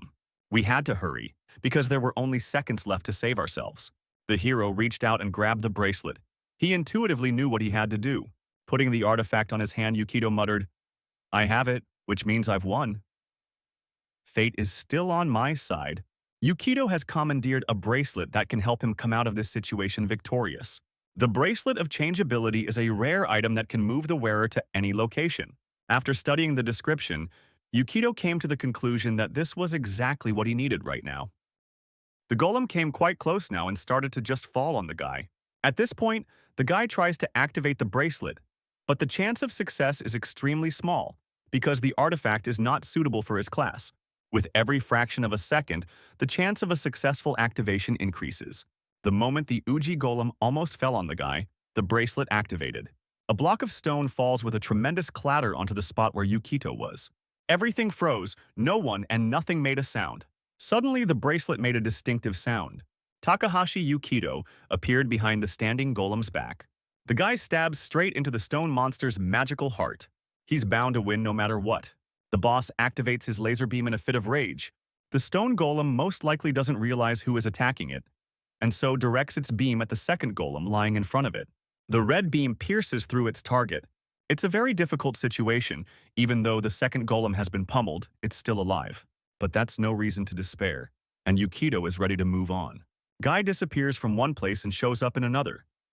He wants to kill the first boss lying on the ground. Yukito begins to make his way to the golem's heart to break it. Suddenly, the guy starts to lose his balance, all because the golem tries to get to its feet, thus throwing Yukito off of itself. At that moment, the second boss tries to grab the falling guy. Stone Golem swings in and strikes a blow towards Yukito. Anticipating his opponent's movements, Yukito uses the bracelet again. Once behind the boss's back, the guy tries to break through his defenses. The attraction of surprise begins. Stone Monster abruptly and with a swing tries to knock the annoying guy down. Yukito changes his position as quickly as possible. He'll fight as long as he has to, until my last breath. The stone golem can feel the guy trying to break through his defenses. But no matter how fast the golem is, it doesn't manage to grab the guy. Yukito jumps from golem to golem, trying to break through the defenses and get to their heart. Slowly but surely, Yukito was approaching his goal. Blow after blow, he pierces the golem's defenses and deals damage to the core in their bodies. Each stone golem core has taken a fair amount of damage but still remains intact. Such actions continue for several minutes. Instead of praying for the desired 6 on the dice, Yukito is ready to roll the die until he gets the fucking 6. The golems notice Yukito. This time, he appeared right between the two of them. Yukito won't back down from his plans for a new life. Stone monsters lock on a target to attack. The golems are accelerating to crush the guy. 2 hands, on both sides trying to finish the guy off. Yukito uses the bracelet again. The golems continue their attack by inertia and smash their own cores at each other. The damage is tremendous, but it's still not enough. Yukito reappears behind the golem's back. He uses the bee sting skill and destroys the first core with an accurate critical strike. Immediately afterward, he moves to the second boss. This time, Yukito uses the Storm of Strikes skill.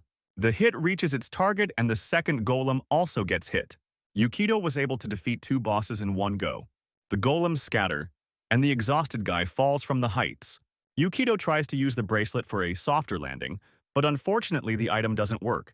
The usage limit has been reached. The guy falls into a pile of dust or sand that the stone golems left behind. Yukito Takahashi defeats 2 ancient golem bosses and receives a legendary class item, Elixir. The guy notices something appearing in front of him. 2 legendary elixirs at once. He got damn lucky again. Without thinking long, the boy uncorks 1 elixir for himself. In one gulp, he drinks it down. I wonder what it tasted like. As soon as the last drop entered his system, the fun part began. A magical green light illuminates his body. The shattered legs magically began to heal. Even the smallest scratch on his body miraculously disappeared. It seemed that even his clothes, though torn, had become very clean. It's finally over. Yukito looked like he was once again full of energy and ready for new accomplishments. Everything was working out just fine. He was still alive and had gotten the elixir for his mother. Yukito Takahashi has been awarded not 1 but 3 titles for fulfilling all the conditions. Survivor gives a +10 to defense. Slayer of 2 giants gives a +20 to strength, and Arbiter of the Law gives dexterity +10 points. After a while, Yukito checks his inventory. He is very happy that his scheme has fully paid off and that he has obtained such a rare item. Now it's just a matter of getting out of this place. The guy made it to the very top in seconds, back to the main hall with the boss. Climbing to the top, the boy noticed the bandit's cape. Taking it, Yukito wondered if it would be sufficient proof of the crime. Taking the bloody cape with him, Yukito headed for the exit. After opening the gate, the guy comes home. After leaving the dungeon, he went straight to the guild and told them everything. The employee standing at the registration table was very frightened and went to get the supervisor. As expected, the situation caused quite a stir. The supervisor requested a mini-interview to cover the incident. But Yukito had other non-postponed plans. The guy asked to reschedule. He's in a big hurry. Leaving the guild building, the guy ran with all his legs. Many passers-by were paying attention to the guy. Of course, he was on the news. The man who set the record for traversing 20 floors and defeating 2 bosses at once, all by himself. But none of that mattered at all. None of this is for fame and money. That's it for his family. Yukito has obtained the very precious medicine that can cure his mother. Sometime later, at the hospital, the doctor received the results of the examination. Yukito and Nozomi are eagerly waiting for the results to be announced. The doctor congratulates Mrs. Yuki, she's completely healthy. Everyone is insanely happy to hear such great news. The doctor himself is shocked at how strong the effect of this elixir is, it's unbelievable. Nozomi happily hugs her mother. Mrs. Yuki takes her son's hand and thanks him for all he has done. She's very happy that she's finally able to recover. Yukito, barely holding back tears of joy, thanks his mother, because it was thanks to her and her upbringing that he was able to achieve everything. Finally, he could tell her that. Nozomi was touched by her brother's tender words. He made a big fuss in front of the doctor. You could have said that at home. Scratching the back of his head, the boy partially agreed with his sister's assertion. Wiping away her tears, Nozomi was impressed that over the years Yukito had never learned to see beyond his own nose. Suddenly, everything froze. The whole world is frozen and someone is looking at the Takahashi family through the window at this moment. With the window ajar, a stranger's foot creeps into the chamber. The stranger regrets having to condemn such sincere and pure-hearted people to suffering. A blonde man in a very inexpensive outfit came into the room. The guy is upset because even the fact that this action will be held in the hospital walls, he is not consoled. As the doctors like to say, we did the best we could, but best isn't always enough. After that, the family won't dig deep. Cause of death would be a simple heart attack. The blonde swings his fist right in Nozomi's direction. At that moment, Yukito blocks the attacker's attack. The unknown guy didn't expect this turn of events. Yukito asks what the fuck that bastard is doing. But the blonde man does not answer this question. He was surprised by a completely different fact. How the guy can move. Suddenly, Yukito remembered something. He had seen this man before. Is this really a hero? The strongest of the adventurers, ranked number 1 on the list. He's considered the savior of the world.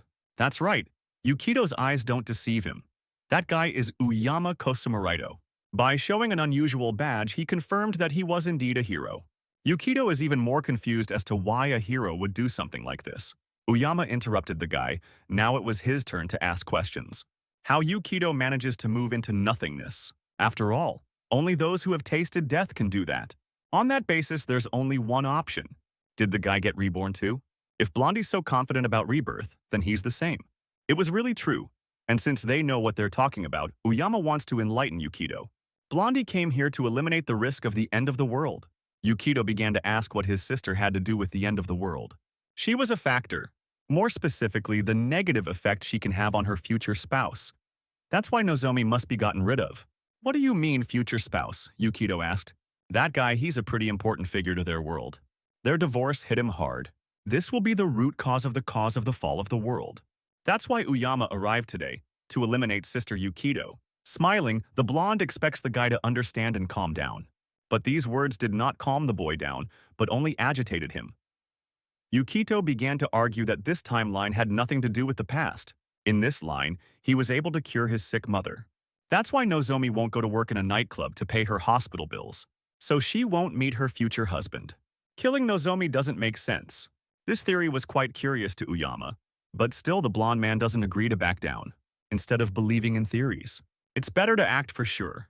Yukito threatens the blonde. He won't even let her touch him. Uyama himself is not happy about this idea. He would love not to have to kill anyone. After all, he only wants to help people. One sacrifice for peace, isn't that a worthy exchange? Yukito won't back down from his words. He will protect his sister. Uyama is not about to give up on his plan either. At that moment, he has a great idea. The blonde offers the guy a battle so he can prove his potential. Yukito doesn't understand why he would do something like this. Yukito must be special, though. I wonder how much risk Uyama is taking by making concessions to him. Yukito doesn't like the blonde looking down on him. But what else should one expect from a hero? Uyama realizes that he is being very rude to another awakened one. But that's because he's actually taller than Yukito. The information window displayed some unthinkable stats. Looking at them, Yukito can't believe his eyes. Where did that blonde guy get those characteristics? Uyama began to slowly approach Yukito. There was nothing to rant about, for the truth was stupidly simple. Without the power, the guy is incapable of defending anything or anyone. It doesn't matter if it's about protecting the world or the people closest to you. The truth will be one. This truth has been experienced by any reborn. So it's time to make a choice. Either Uyama is killing his sister right now, either Yukito accepts his challenge after all. What's a guy to do? Use a changeability bracelet and run away with his family? No, he's gonna find them and get them out of the ground. And just to be with Nozomi for 24 hours, protecting her from possible danger, the guy physically cannot. Eventually, the guy accepts the challenge and is ready to fight Uyama. The blonde had no doubt that Yukito would make the right decision. Uyama calms Yukito down by saying that he's not going to get into the business of beating up the poor guy. Unfortunately, nothingness can only be used for a limited time. 10 minutes, the guy's gotta last that long. If he can do that, he wins. Yukito wondered, would it all start right here? But the hero does not want to destroy the walls of such a bland hospital and suggests another place. Jumping out of the window, the blonde offers to pick a more suitable place for their duel. Yukito looks at the hero, who calls him after him. Looking around, the guy realizes he has no other choice. He'll be sure to protect her. Yukito jumps out of the window after Uyama. A few minutes later in the park near the hospital, this place would be perfect for their battle. Yukito hopes the hero won't be too lenient on him. The blonde smiles. He likes this kind of attitude from the guy. If he insists, it won't be an easy battle. Snapping his fingers, Uyama summoned various runes, apparently denoting the elements of the world. In the same instant, the runes started attacking the guy with different elements: fire, water, earth, and so on. Yukito was surprised, as the blonde immediately started with strong attacks. Didn't even let the guy get ready. Uyama smiles again, for this is only the beginning. After saying that, Uyama summoned his two clones. Yukito didn't expect the hero to have the ability to summon doppelgangers. The guy must be used to it since he's always surrounded by enemies. You think you can do that alone? Yukito asked, opening his inventory. Yukito uses two replacement dolls. Each opponent now has a different target to defeat. The first clash is repulsed, but it was very weak. His puppets proved to be only a one-hit wonder for the doppelgangers. Uyama hopes the kid realizes that you can't win by just defending yourself. Yukito actually realizes this and familiar signs reappear around him. Guy uses the staff of the substance of inconsequence again and summons his most powerful spell. He just needed to buy some time to cast the spell. Yukito pointed his staff at the hero, and at the same moment, a fiery meteorite rushed towards him. I don't think it can be that simple, but the explosion was truly huge. Yukito is looking to stall his opponent, at least for a moment. But suddenly, he heard the blonde man's voice, who seemed to get the gist of what was happening. It's a guy's rebirth gift. If Uyama's barrier is nothingness, Yukito's is most likely a skill of luck. The blonde dodged the attack by setting his doppelganger up for a hit. You can see right through me, Yukito said. I wouldn't say that. I only drew a conclusion based on your recent accomplishments, replied Uyama. It's not funny at all. The fact that Yukito can achieve everything by luck alone. Number luck is as much a part of skill as strength or intelligence. But relying on luck alone is unwise. Uyama summons even more magic runes. He intends to prove that you shouldn't act so recklessly. Suddenly, Various elementals such as waters appear. Green, symbolizing nature, as well as fire and earth. Yukito agrees with Uyama's assertion. It's foolish to rely on luck all the time.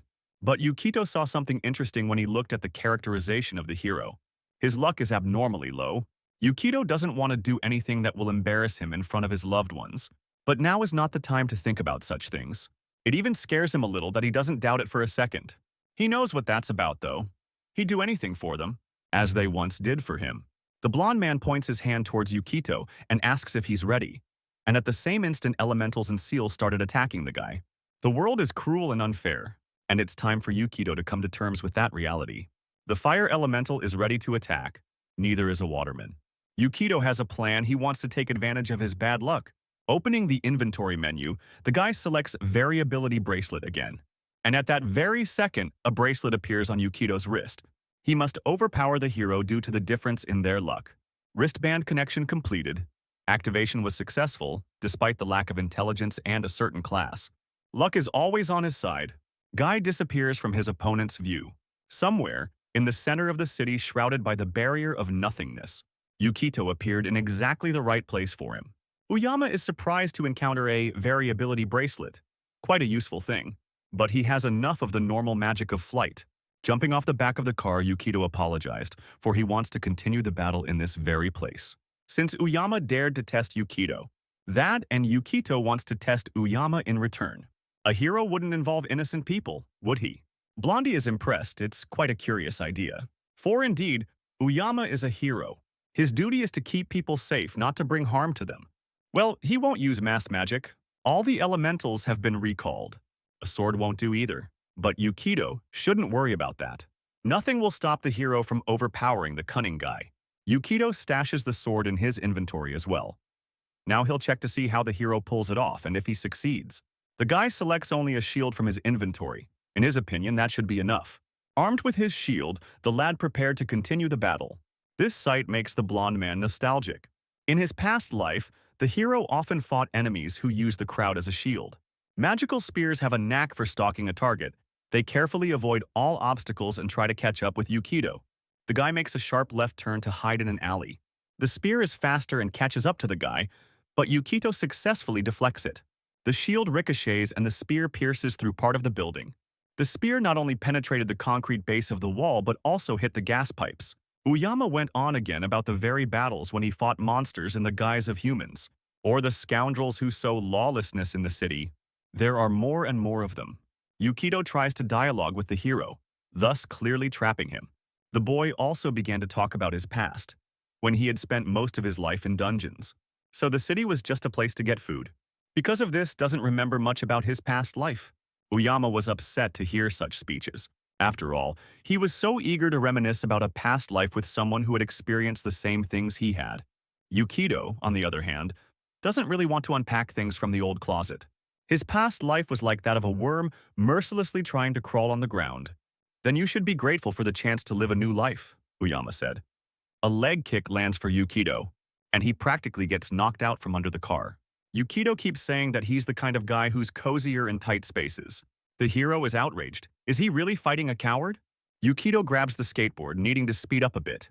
Uyama can think and say whatever he wants, but Yukito won't fool himself. The hero sees the guy trying to escape again, and it's starting to bore him. After all, he asked to prove to Yukito that he was worthy. But the hero is not ready to recognize a coward who will always run away. At that moment, an obstacle appeared in Yukito's path. He quickly jumped off the skateboard, seeming to be backed into a blind corner. If that's all Yukito can do, then their battle is probably over. Uyama is one step away from striking his strongest blow. Yukito quickly looked around. He sees a lamppost to his left. Well, if that's what the hero thinks, then it's time to act. The guy rushed toward the concrete pillar. With a strong kick of his foot, he hits the concrete product. Uyama doesn't understand what's going on. The lamppost is broken and starting to fall. Time for action, Yukito said with a smile. The hero realized that the time had come and took decisive action. Uyama saw a huge pillar falling on him.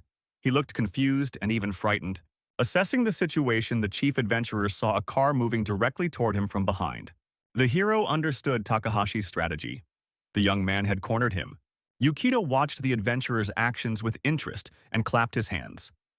He had calculated everything in advance because the hero could not have acted otherwise, so he did everything to ensure that the innocent would not suffer.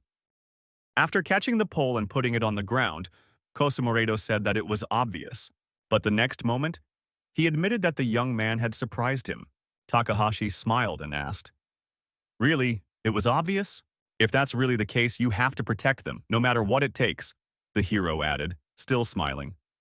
Judging by Uyama's expression, this turn of events had stunned him. The severed power lines were live, and a tragedy was about to happen. Due to the rupture, the entire system began to collapse, and everyone around could have been injured. The pole that had just fallen to the ground was covered in cracks, with golden flashes of electricity visible everywhere. There was no time to hesitate. A powerful explosion sounded behind the chief adventurer. The blonde man quickly looked back, beads of sweat appearing on his face. He had to act fast. The flames spread rapidly, engulfing everything around them. Uyama finally came to his senses and ordered the Undines to extinguish the fire. The magical creature possessing the power of water rushed to carry out its master's order. Takahashi was amused, watching the adventurer's reaction and actions. He shouted that more water was needed. The fire spread rapidly down the street, and the nearest trees were already engulfed in flames. The trees fell directly onto the roadway, destroying passing cars with their weight. Cracks appeared in the asphalt, which had become very hot. The next moment, a chasm formed right in the middle of the highway, swallowing everything on the road. The adventurer could no longer contain his emotions. He screamed hysterically, "Are you kidding me?" Uyama directed Sylph and Gnome to solve the problem. The hero realized that he had to intervene himself. He rushed to the scene of the disaster. The gnome was the first to pull the girl out of the car, which was already falling into the abyss. Sylpha used her magic to lift the car out of the depths of the crevice. The magical creatures rescued the people and their belongings that had been caught in the epicenter of the disaster. Takahashi also decided to approach the scene. He found himself behind the adventurer and, with his usual smile, asked if he had forgotten about him. Cosimoredo exclaimed that he had no time for Yukido now, as he had to deal with the disaster he had caused. The strongest adventurer was sure that the young man couldn't hurt him. Yukido silently activated the system window. He was going to surprise Uyama again. "Perhaps I really can't harm you, but I can create dangerous circumstances," exclaimed the hero, striking his opponent with his shield. Cosimoredo lost his balance. He hadn't expected such treachery. The adventurer in his shiny armor and beautiful red cloak flew straight into the sewer. Takahashi said, "It's ironic that the best of the best ended up literally up to his ears in shit." The hero was glad that the handsome man understood what it was like to be at the bottom. Uyama's face, as he fell into the abyss, was filled with horror and despair. He had no chance of escaping the disgrace. The brown water was very close. The first of the adventurers found himself up to his shoulders in the stinking liquid. Takahashi pointed his flower-adorned magic wand at Uyama and said he wasn't done yet.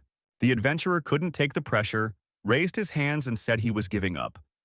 He acknowledged the hero's victory. A little later, the fire was extinguished and all the victims were rescued. Cosimoredo sat on the truck, dirty water dripping from him. He confessed to Yukito that, because of his low character, he often found himself in such situations. The adventurer added, "I knew something like this could happen in our fight, but I didn't expect such a crushing defeat." He then admitted that it was the first time so many misfortunes had befallen him at once. Uyama no longer boasted. He was amazed by Takahashi's ingenuity. He reminded the hero of an accident from the past, which plunged him into sad memories. A terrifying image of a powerful explosion in a high-rise building appeared in the young man's mind. The next thing he remembered was a bouquet of flowers and takeout food lying on the ground. Yukito himself was kneeling. He was praying with his hands folded and his eyes closed. These memories from the past were very painful for him, but it was precisely these memories that helped the hero defeat the adventurer in this battle. What's more important now? Have I been able to prove to you that I can prevent the past from repeating itself? Takahashi asked Uyama. The #1 hero agreed, clapping his hands. He jumped off the roof of the truck and threw over his shoulder. "I'll let you stay with her a little longer." Yukito was dissatisfied with the adventurer's answer. Without looking back, Cosimoredo said that, unfortunately, the veil of oblivion would soon fall, and it would be up to him to deal with all the consequences of their duel. The blonde man was referring to the deep abyss right in the middle of the highway. Uyama waved his hand toward the hero and added that he would have to return to the hospital. The adventurer wanted the young man to deal with the curse of disaster. It seemed that Takahashi did not understand what his new acquaintance meant. Seeing the expression on the hero's face, the adventurer was surprised himself. How could the young man not know that it was precisely because of this curse that the tragedy had occurred in that hospital? How can you not know about it if you came here from the future? Uyama asked. The hero replied that this was the first time he had heard about it. This answer made the blond man smile strangely. It seemed that he decided that Yukito was joking. The adventurer said that this joke was not funny. The young man was not joking. With a serious expression on his face, he folded his arms across his chest, genuinely not understanding what was being discussed. You really don't know about this disaster? Kosumuraido exclaimed in astonishment. He couldn't understand how the young man could not remember the fires and destroyed roads. You see, I spent my whole previous life in the dungeons. I farmed slimes for 10 years, the boy finally explained. Now Uyama understood that Yukito didn't remember everything from his past life. He decided that in that case, the young man couldn't know how to resist the curse. The hero spread his arms. It was the absolute truth. He had no idea how to get rid of this trouble. This news upset the adventurer. He lowered his eyes to the ground and silently stared at his shoes for a while. Finally, the blond man said that there was no time to explain everything now anyway. Seeing the color of the sky, he realized that oblivion was about to descend. Go to the morgue. It's in the basement of the hospital. When you get there, you'll understand everything, said Uyama. Yukito asked irritably why he should listen to him. The hero replied that he would try to figure everything out himself, but there was a chance he wouldn't be able to. As he walked away from Takahashi, he threw over his shoulder. If nothing is done, many people could die. Hearing such words from the adventurer, the young man was confused. He wanted to ask something else, but Kosumuraido had already taken flight and disappeared into the sky. I don't understand what's going on, but it's better to go back to the hospital, the hero decided. He touched the bracelet of changeability to return to his mother and sister as quickly as possible. The young man made it in time because the next moment the void began to disappear. When the magic finally wore off, people were walking on the streets again. They couldn't have imagined that just a few minutes ago, the strongest beings had been fighting on this street. Yukito made it to the hospital in time. No one in the office could have imagined that he had disappeared somewhere. The doctor advised the boy's mother to have regular checkups. Yuki got up from her chair and promised to follow the doctor's advice. She was grateful for the good news. Takahashi smiled, pleased that he had managed to get the elixir and save his mother. The young man discreetly glanced around the office from under his brow. He remembered the adventurer's words. I don't have time to explain. I don't fully understand what might happen myself. This warning prompted the hero to check the blonde's warning. He headed out of the office, took a few steps to the door and grabbed the handle. The only thing I know is that we can't stay in the hospital, Takahashi thought. The hero was sure that he had to get his sister and mother out of there as quickly as possible. When they were in the hallway, Nozomi said, I'm so nervous that I really want to eat. His mother suggested stopping at a cafe on the way home. She wanted to celebrate her miraculous recovery, but Yukito objected, saying that he would cook dinner for them himself to mark the occasion. His sister looked stunned that her brother would be cooking, as this was a rare occurrence in their family. The young man smiled and said, Why not? I just have one request. Could you go to the store and buy everything for dinner without me? His mother replied that if Yukito wanted to treat them, how could they refuse him? Nozomi said she didn't mind either. Yuki and her daughter headed for the exit, discussing what delicious meal Takahashi wanted to cook for them. The hero waited patiently for his family to leave the hospital grounds.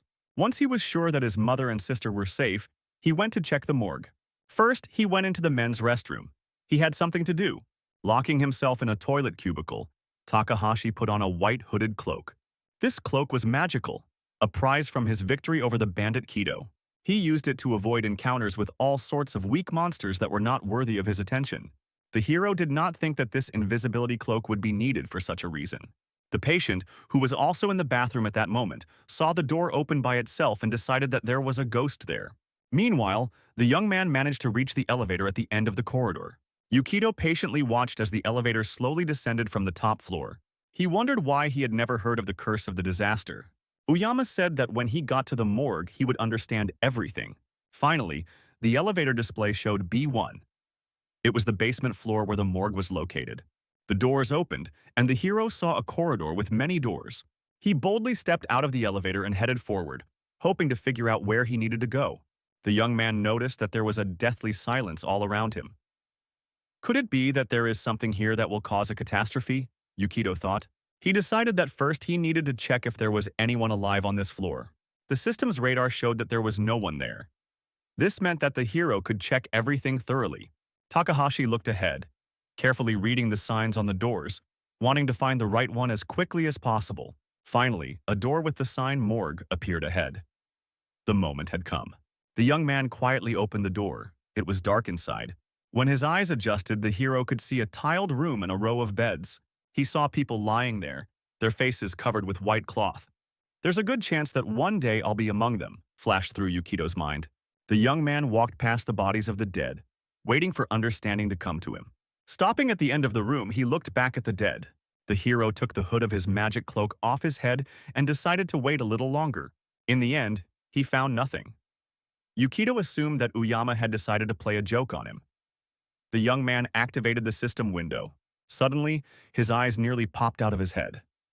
The message was red, which could only signal danger. Takahashi heard some strange sounds, and a red glow rose from the beds where the bodies lay. Suddenly, the body of one of the deceased moved, and the blanket fell from her face. The woman was twisted as if in a convulsion. The living dead began to rise from the bed, a sight not for the faint of heart. Less than a minute later, a dozen zombies began to approach the stunned hero. The living dead began to growl, which was truly beyond the pale. Now Takahashi agreed with the adventurer. He had indeed received a clue in the morgue. The young man held his sword in front of him, preparing to face the danger with dignity. The closer the zombies got, the more the hero felt the unbearable smell of rotting flesh. Usually the strongest seekers challenge the undead from above, Yukito managed to think. The living dead approached, growling and foaming at the mouth like rabid dogs. The first to attack the young man was a woman with long hair. A thought flashed through the boy's mind that this was not some kind of zombie virus. One swing of his sword, and the zombie's head flew to the floor. Yukito came to the conclusion that this was most likely the result of a curse. The first body fell to the ground, but the other dead were already close by.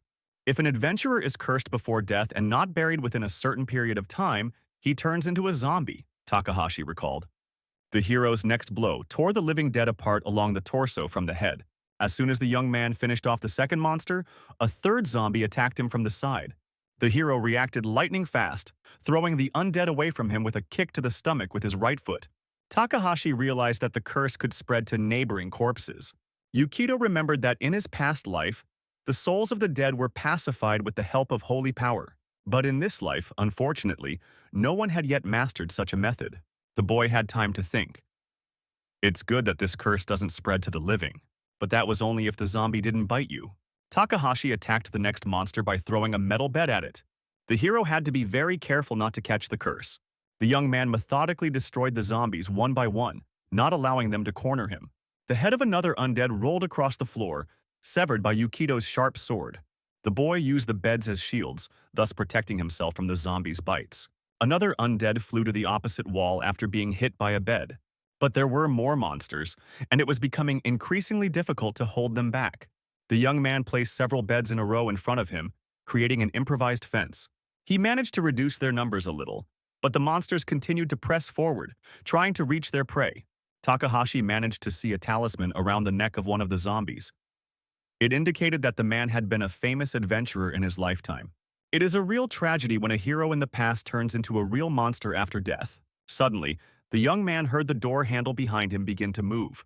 Yukito realized that someone outside was trying to get in. The next moment, the door opened and two more living dead burst into the room. The zombies fell to the floor, unable to keep their balance, but now the hero was surrounded. Takahashi encouraged himself, saying it would be easy. A second later, the head of one of the undead was severed from its body. The second zombie was still lying on the floor, and the young man did not hesitate to swing his sword. The hero had not yet managed to strike when one fact made him stop. On the system's radar, this woman was marked as a neutral target and glowed green. A second later, the unfortunate woman raised her head and asked for help. She was terrified. Takahashi was stunned by the fact that this woman was still alive. Yukito decided that she was an employee of a funeral home who had come to collect the bodies. No matter how hard you try, you can't turn a zombie back into a human. But if you were bitten recently, there's a chance you can be saved, flashed through the hero's mind. He crouched down next to the unfortunate woman, realizing that he didn't have the tools he needed to help her. Besides, the barricade of beds would not hold out for long against the onslaught of zombies. It was difficult for the hero to make such a decision, but in this situation, letting her die seemed the most logical choice. Now he had to focus on destroying the main threat. Takahashi activated the system window. I don't want to be a hero who is driven solely by efficiency. The time has come to use the Bracelet of Change again. The magical artifact was activated. The system reported its use.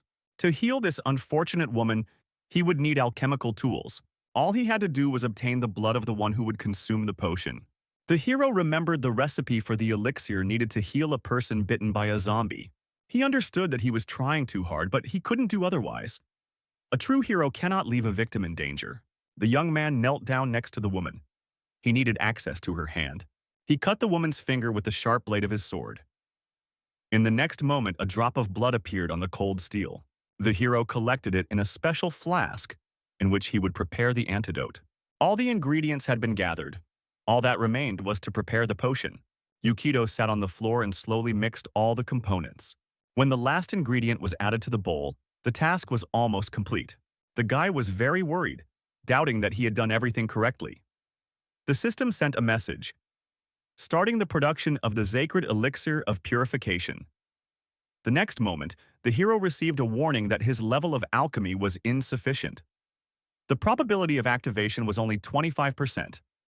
In addition, he lacked the advanced synthesis skill. The probability of activation was 70%. Yukito was also warned about his insufficient magical abilities. But thanks to his incredible luck, the elixir was successfully completed. Takahashi was pleased with the result. He asked the woman to wait a little longer. The hero leaned down and poured the magical elixir into the woman's mouth. As soon as it entered the unfortunate woman's body, she glowed with a magical light. After a few seconds, the glow disappeared, and the woman lost consciousness. Takahashi breathed a sigh of relief, glad that the unfortunate woman had been saved. The young man helped her sit up and tried to bring her to her senses. Now it was time to return to his weapon. Yukito picked up his sword from the floor. It was time to deal with the zombies, because Takahashi still had to prepare the festive dinner. The hero noticed that his makeshift fence was no longer moving. The pressure on it had stopped. The young man peered through the crack. The room was very quiet. Where had the zombies gone? What he saw frightened even such an experienced hero as Yukito. All the zombies were drawn to some kind of black substance. They obediently walked toward it, as if responding to a call. The undead that were already inside turned black, and the monster's eyes and open mouths glowed green. Something incredibly powerful absorbed the undead's magic. A dozen zombies turned into one giant monster. The monster had sharp teeth and dozens of tentacles, and it growled wildly. The beds behind which the hero was hiding flew in different directions from its growl. The young man did not know the answer to the question of what this crap was and how it appeared. Could this also be the result of the curse? It seemed that while he was away making potions, the curse had united and grown stronger. Was this the price he had to pay for sympathizing with and saving those who had fallen into trouble? I wonder if Uyama Kosamurita would laugh in my face if he found out about this, the young man thought. But Yukito did not regret what he had done for a second. He had saved the woman and would definitely deal with this trouble. A giant zombie monster tried to catch Takahashi with its tentacles. Thanks to your lightning-fast reaction, the hero managed to dodge the danger. During this time, he managed to reach the monster. With one swing of his sword, her head fell to the ground. To kill a zombie, you have to decapitate it. At that moment, another tentacle of the monster almost hit the guy. This monster had many heads, and the young man cut them off one by one without stopping. There was still work to be done. As long as at least one head remained in place, the monster continued to live. The next moment, two tentacles reached forward simultaneously, trying to grab Yukito. With a swing of his sword, the young man cut off both tentacles at once. The severed limbs had not yet touched the floor when the hero had already disappeared from where he had been standing a second ago. Rushing past the monster at the speed of light, Takahashi managed to cut off several more heads. He used the same tactic as in his previous life. Speed and precise movements were key. Now he only had one thing to do, simply cut off all the heads. When there are no heads left, the monster will finally be destroyed.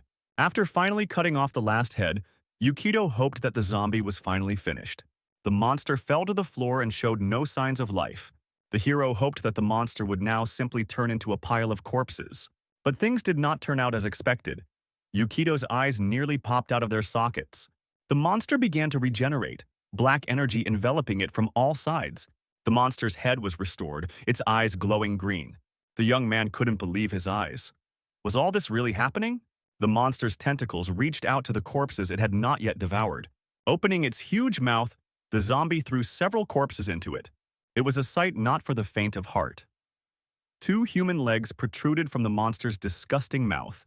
In the next second, 3 new heads appeared on the monster's body. The young man realized that the creature was healing itself with the help of the new corpses. Any other zombie would have turned to dust long ago. Something was wrong with this monster. Takahashi understood only one thing.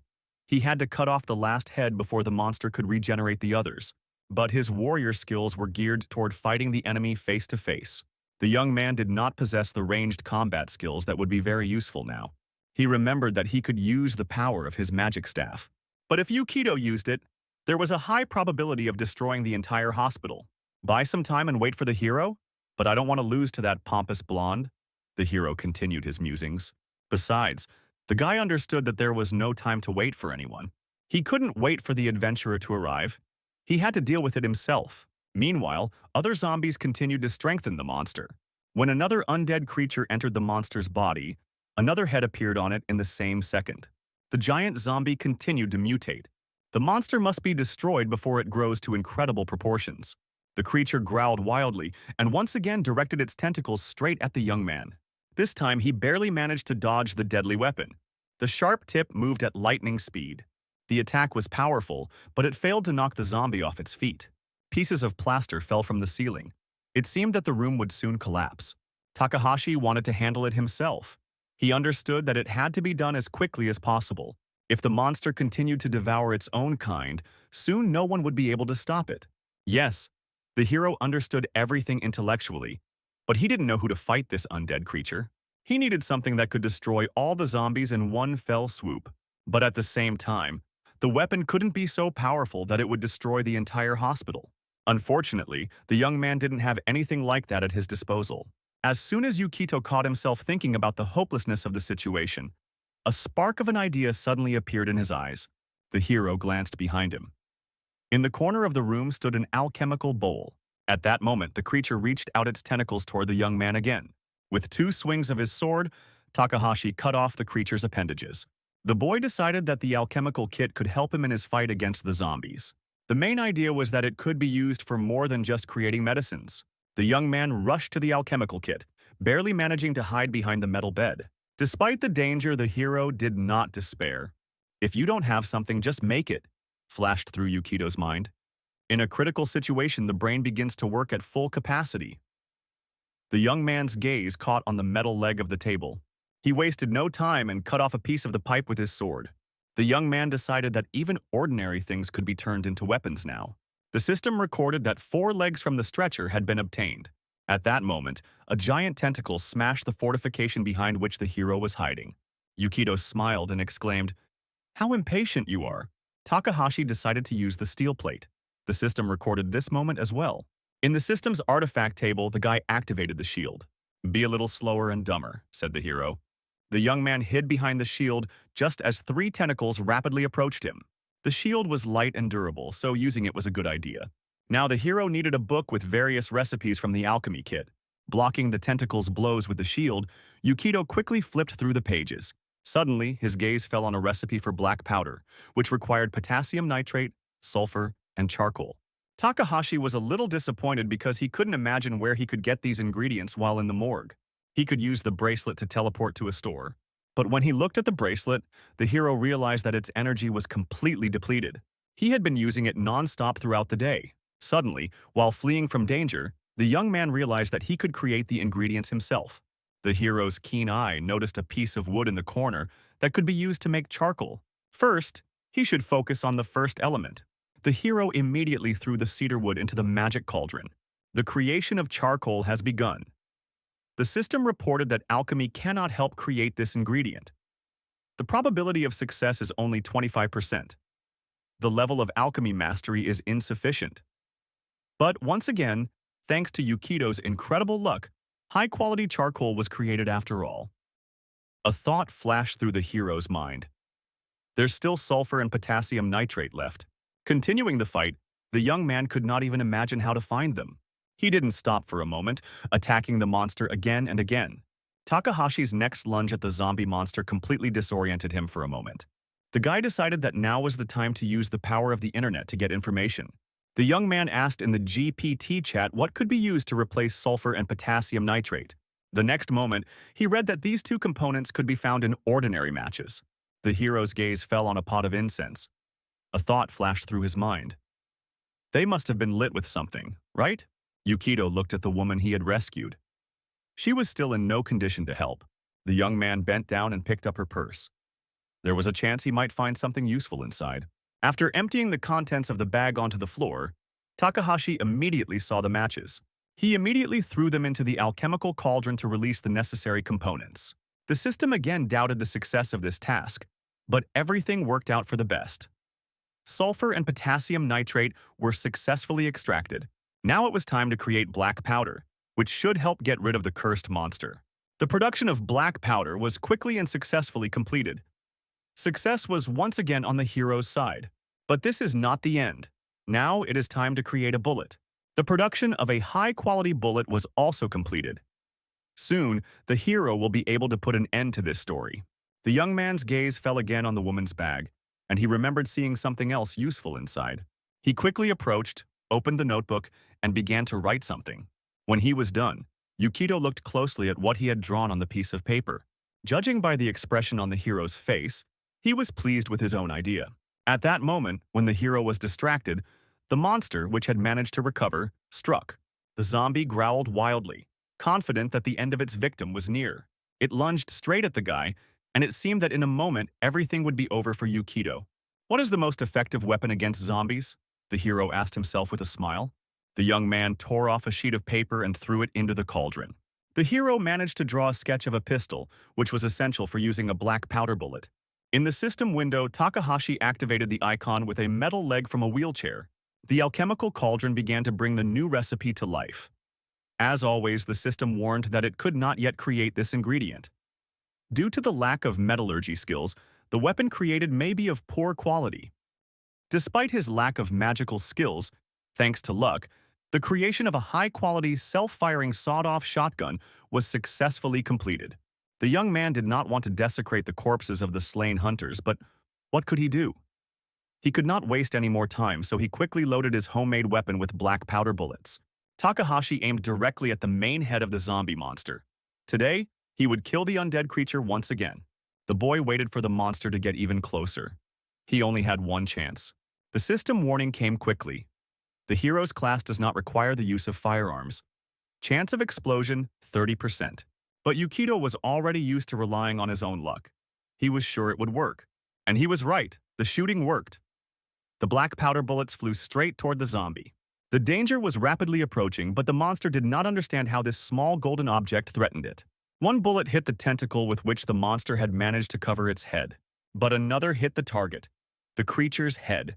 At that moment, the broken shell fell to the floor. The hero noticed that the creature was trying to recover quickly, one eye reappearing. But another ball of black powder prevented this recovery. "Don't even think about it," Takahashi said.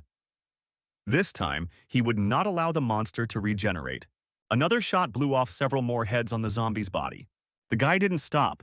He kept shooting again and again. The stubborn monster still didn't want to die. But the hero would get his way. He was a persistent guy, too. Holding two sawed-off shotguns, he rushed forward, firing again and again at the monster's heads. In the silence of the morgue, shots rang out again and again. Another cartridge filled with black powder knocked off another of the monster's tentacles. Another shell casing clattered as it fell onto the tiled floor. Yukito pulled the trigger again, but nothing happened. The system reported that the cartridges were empty. When this happened, the monster lay finally destroyed at the hero's feet. All its heads shot off. The hero carefully examined the result of his work. He wanted to make sure that the zombie was finally finished. Takahashi sighed, finding it hard to believe that the monster was finally dead. The system congratulated the young man on destroying the curse of disaster. He was the first in the world to defeat such a creature. Yukito was awarded the title of Sacred Slayer. The boy tried to believe what he had heard. He was pleased with his own achievement. Finally, this whole nightmare is over, the hero thought with relief. In the complete silence of the morgue, he suddenly heard sobbing. It was the woman he had saved. whom he had completely forgotten about. The young man was pleased that the medicine he had created had worked. Suddenly, the hero remembered that he had something to think about now. He was not a hospital employee. He was covered in the monster's blood, and he was holding two sawed-off shotguns in his hands. How would he explain that? If the young man said he was the one who had returned, hardly anyone would believe him. Moreover, I entered a place where only hospital staff are allowed to enter. This is illegal trespassing. Takahashi understood that he could get into trouble. Moreover, in their world, it is forbidden to use firearms outside the dungeon. This burden of responsibility almost crushed the hero to the ground. But in the next moment, he remembered that he had descended into the basement unnoticed with the help of an invisibility cloak. And now was the time to use it again. As soon as the young man threw it over his shoulders, he heard voices behind the door. A man in a helmet shouted to his subordinates, "Activate the locators! Check if anyone is hiding here. Someone's already here! This is bad," the hero thought in despair. He looked at his discharge bracelet of variability. The young man's stealth skills were significantly limited. The red indicator on the artifact signaled that the energy was almost depleted. Takahashi activated the bracelet with his last hope, begging the magical item to work one last time and transport him away from here. The hero hoped that his incredible luck would not fail him this time. Unfortunately, nothing happened. Had his luck finally run out? This time, things were not going as smoothly as the hero would have liked. At that moment, two knights burst into the morgue. They were armed with spears. 4 more followed behind them, carrying some heavy object on their shoulders. A girl with gray hair, dressed in white, opened her mouth and yawned. The stranger was sitting in a special place that the 4 knights were carrying. The hero immediately recognized the uninvited guests. They were clergymen. The warrior who entered the room first pointed his sword forward and said, "Lady Naomi, there is a suspicious person here." Without looking up from her phone, she asked if he was an enemy of God. The knight replied that he did not know, but the stranger looked suspicious. With a hint of sadness in her voice, Naomi, the representative of the clergy, said lazily, "Is that so?" She handed the phone to one of her subordinates named Reed, ordering him to follow her through the game level. Naomi forced herself to get off the soft seat she had ridden into the morgue on. Once on solid ground, she folded her hands in prayer. "O kingdom of heaven, bring your servant more loot, i.e., trophies, and may I not meet my doom at the hands of immoral donors." The churchwoman finished her prayer angrily. The girl moved forward, passing by her subordinate knights. The hero stood still and waited patiently to see what would happen next. Naomi was short in stature. She approached Yukito, raised her head, and asked if he was an enemy of God. Without waiting for an answer, she said, "No, you probably killed these living dead." But the little church minister wanted to know how the stranger knew that zombies would appear in the hospital morgue. The girl came to the conclusion that this guy didn't look like a hospital employee. Naomi was surprised that someone could sense the undead better than she could. She didn't believe it was even possible. The hero looked confused. He hadn't had time to come up with a plausible story yet. Suddenly, they heard a voice. "I sensed the impending danger and sent him here." In the morgue, as if out of nowhere, Uyama Kosumuraido appeared in the flesh. Naomi exclaimed, "It's the hero himself!" The girl and her people bowed to the adventurer. "I had to deal with the accidents in the city. Since I couldn't be in 2 places at once, I asked this young man for help," Naomi Uyama explained, winking at Yukito. "So that's what happened." "You asked him," said the church minister, a little confused. Then she said, turning to Takahashi, "Well, if you know the hero himself, I see no reason for suspicion," Naomi added, glancing at the young man, that he also had fairly low karma. The hero was surprised, as he had never heard of such a thing before. The beauty confirmed her words, pleased with the effect they had produced. "I can see other people's sins, good and bad deeds, and digital values," Naomi kindly explained.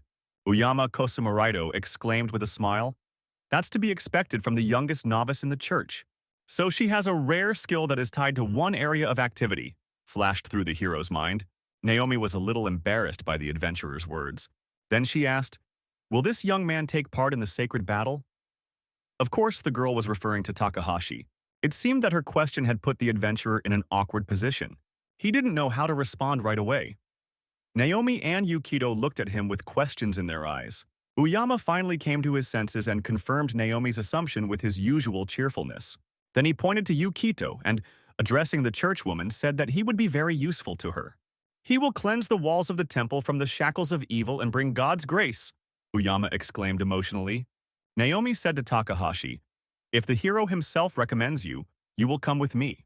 The girl added that it didn't matter who served her as long as they were useful. Will anyone in this room ask my opinion, or what? The hero exclaimed angrily. The adventurer tried to smooth over the awkward situation and said that Yukito was joking. Then he whispered angrily, "Let's step aside, we need to talk." The young men moved to an empty corner of the room, hoping that the church officials would not hear them from there. "I'm sorry, could you watch her for me?" Takahashi asked. The other replied, "I think you've heard about the temple class change." The hero answered affirmatively, but continued to stick to his guns. He had no intention of going to serve some Naomi. Temple class change is a useful thing for adventurers. If the hero wants to develop his class or conversely change it, the temple will help. In my past life, I was unable to save the temple because of a disaster, the adventurer admitted with regret. Sad memories of the past appeared in the blonde man's mind. A frightened church servant lay on the floor, covered in blood.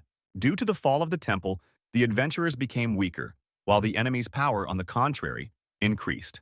Yukito said, "If you know what will happen, then take care of it yourself." The sad adventurer replied that he would gladly do so, but he couldn't. "There are still many threats in our world that I must stop for the sake of a peaceful future," the hero explained.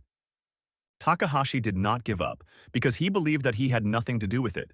Uyama advised him to think ahead, because by connecting with the church, he would be able to go deeper into the dungeons.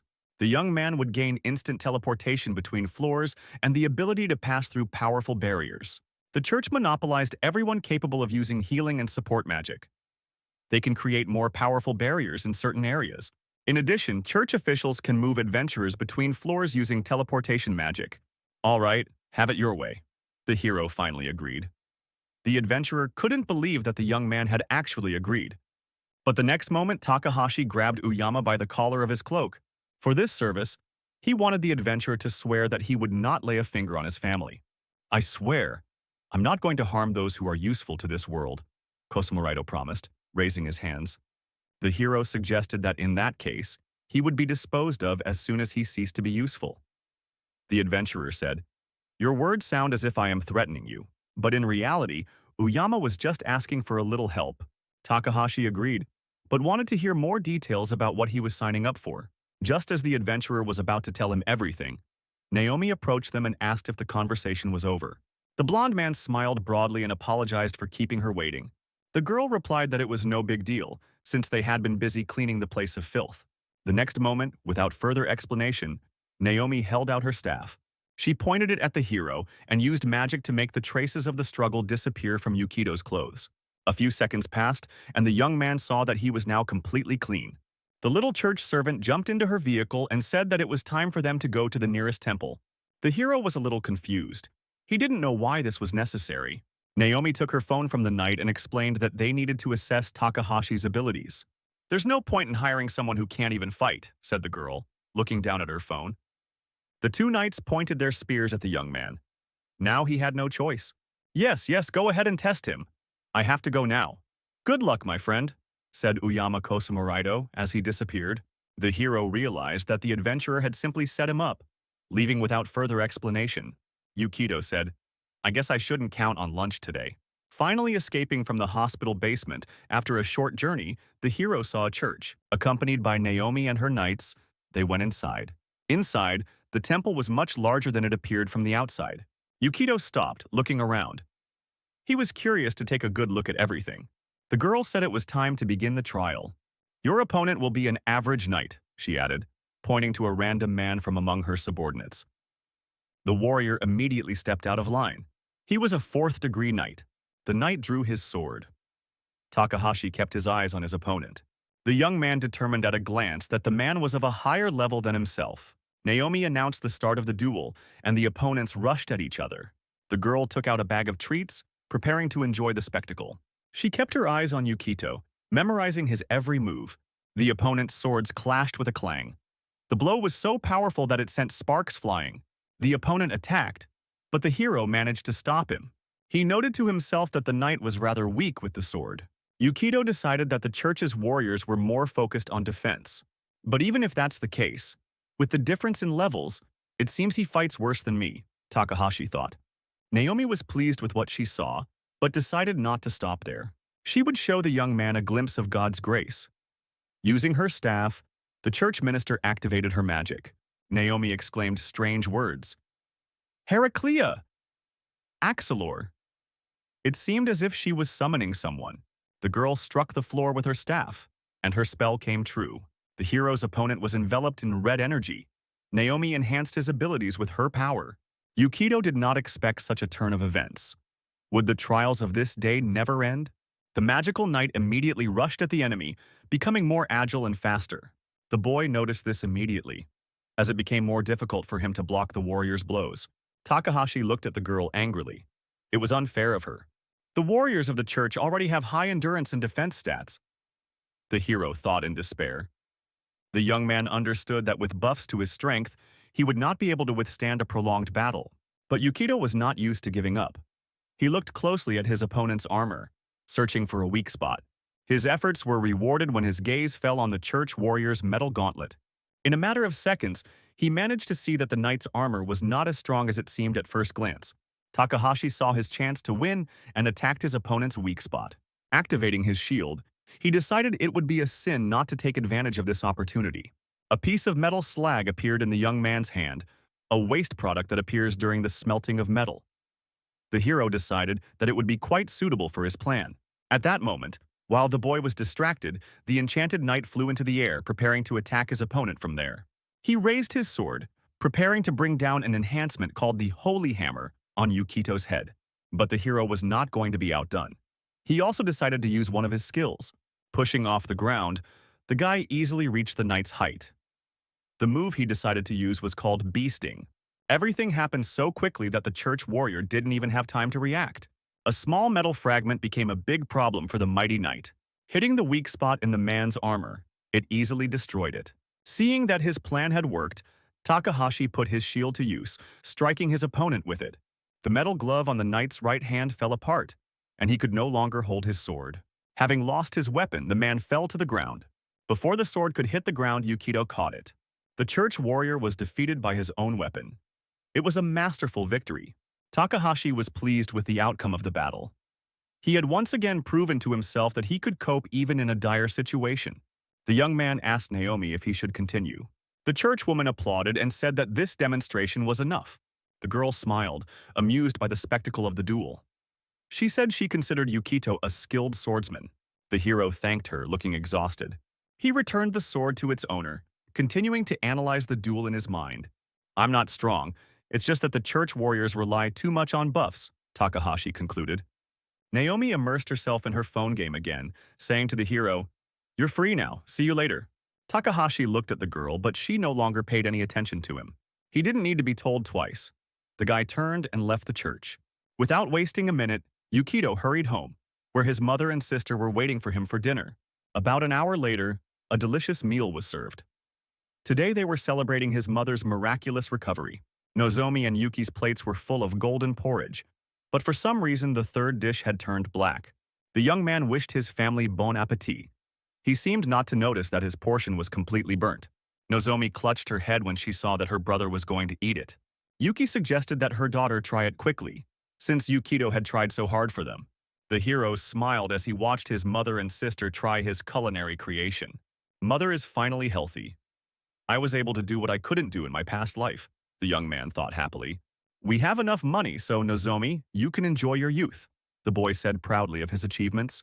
But it's not certain that the day won't come when I become unnecessary to the hero, and he will break his promise. Until that day, I must become stronger than him.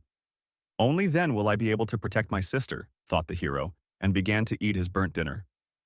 Nozomi tried to stop her brother, but he said that burnt rice was the most delicious in the world. As long as Uyama Kosamuraido isn't threatening me, I need to deal with the situation at the temple, Yukito decided after finishing his dinner.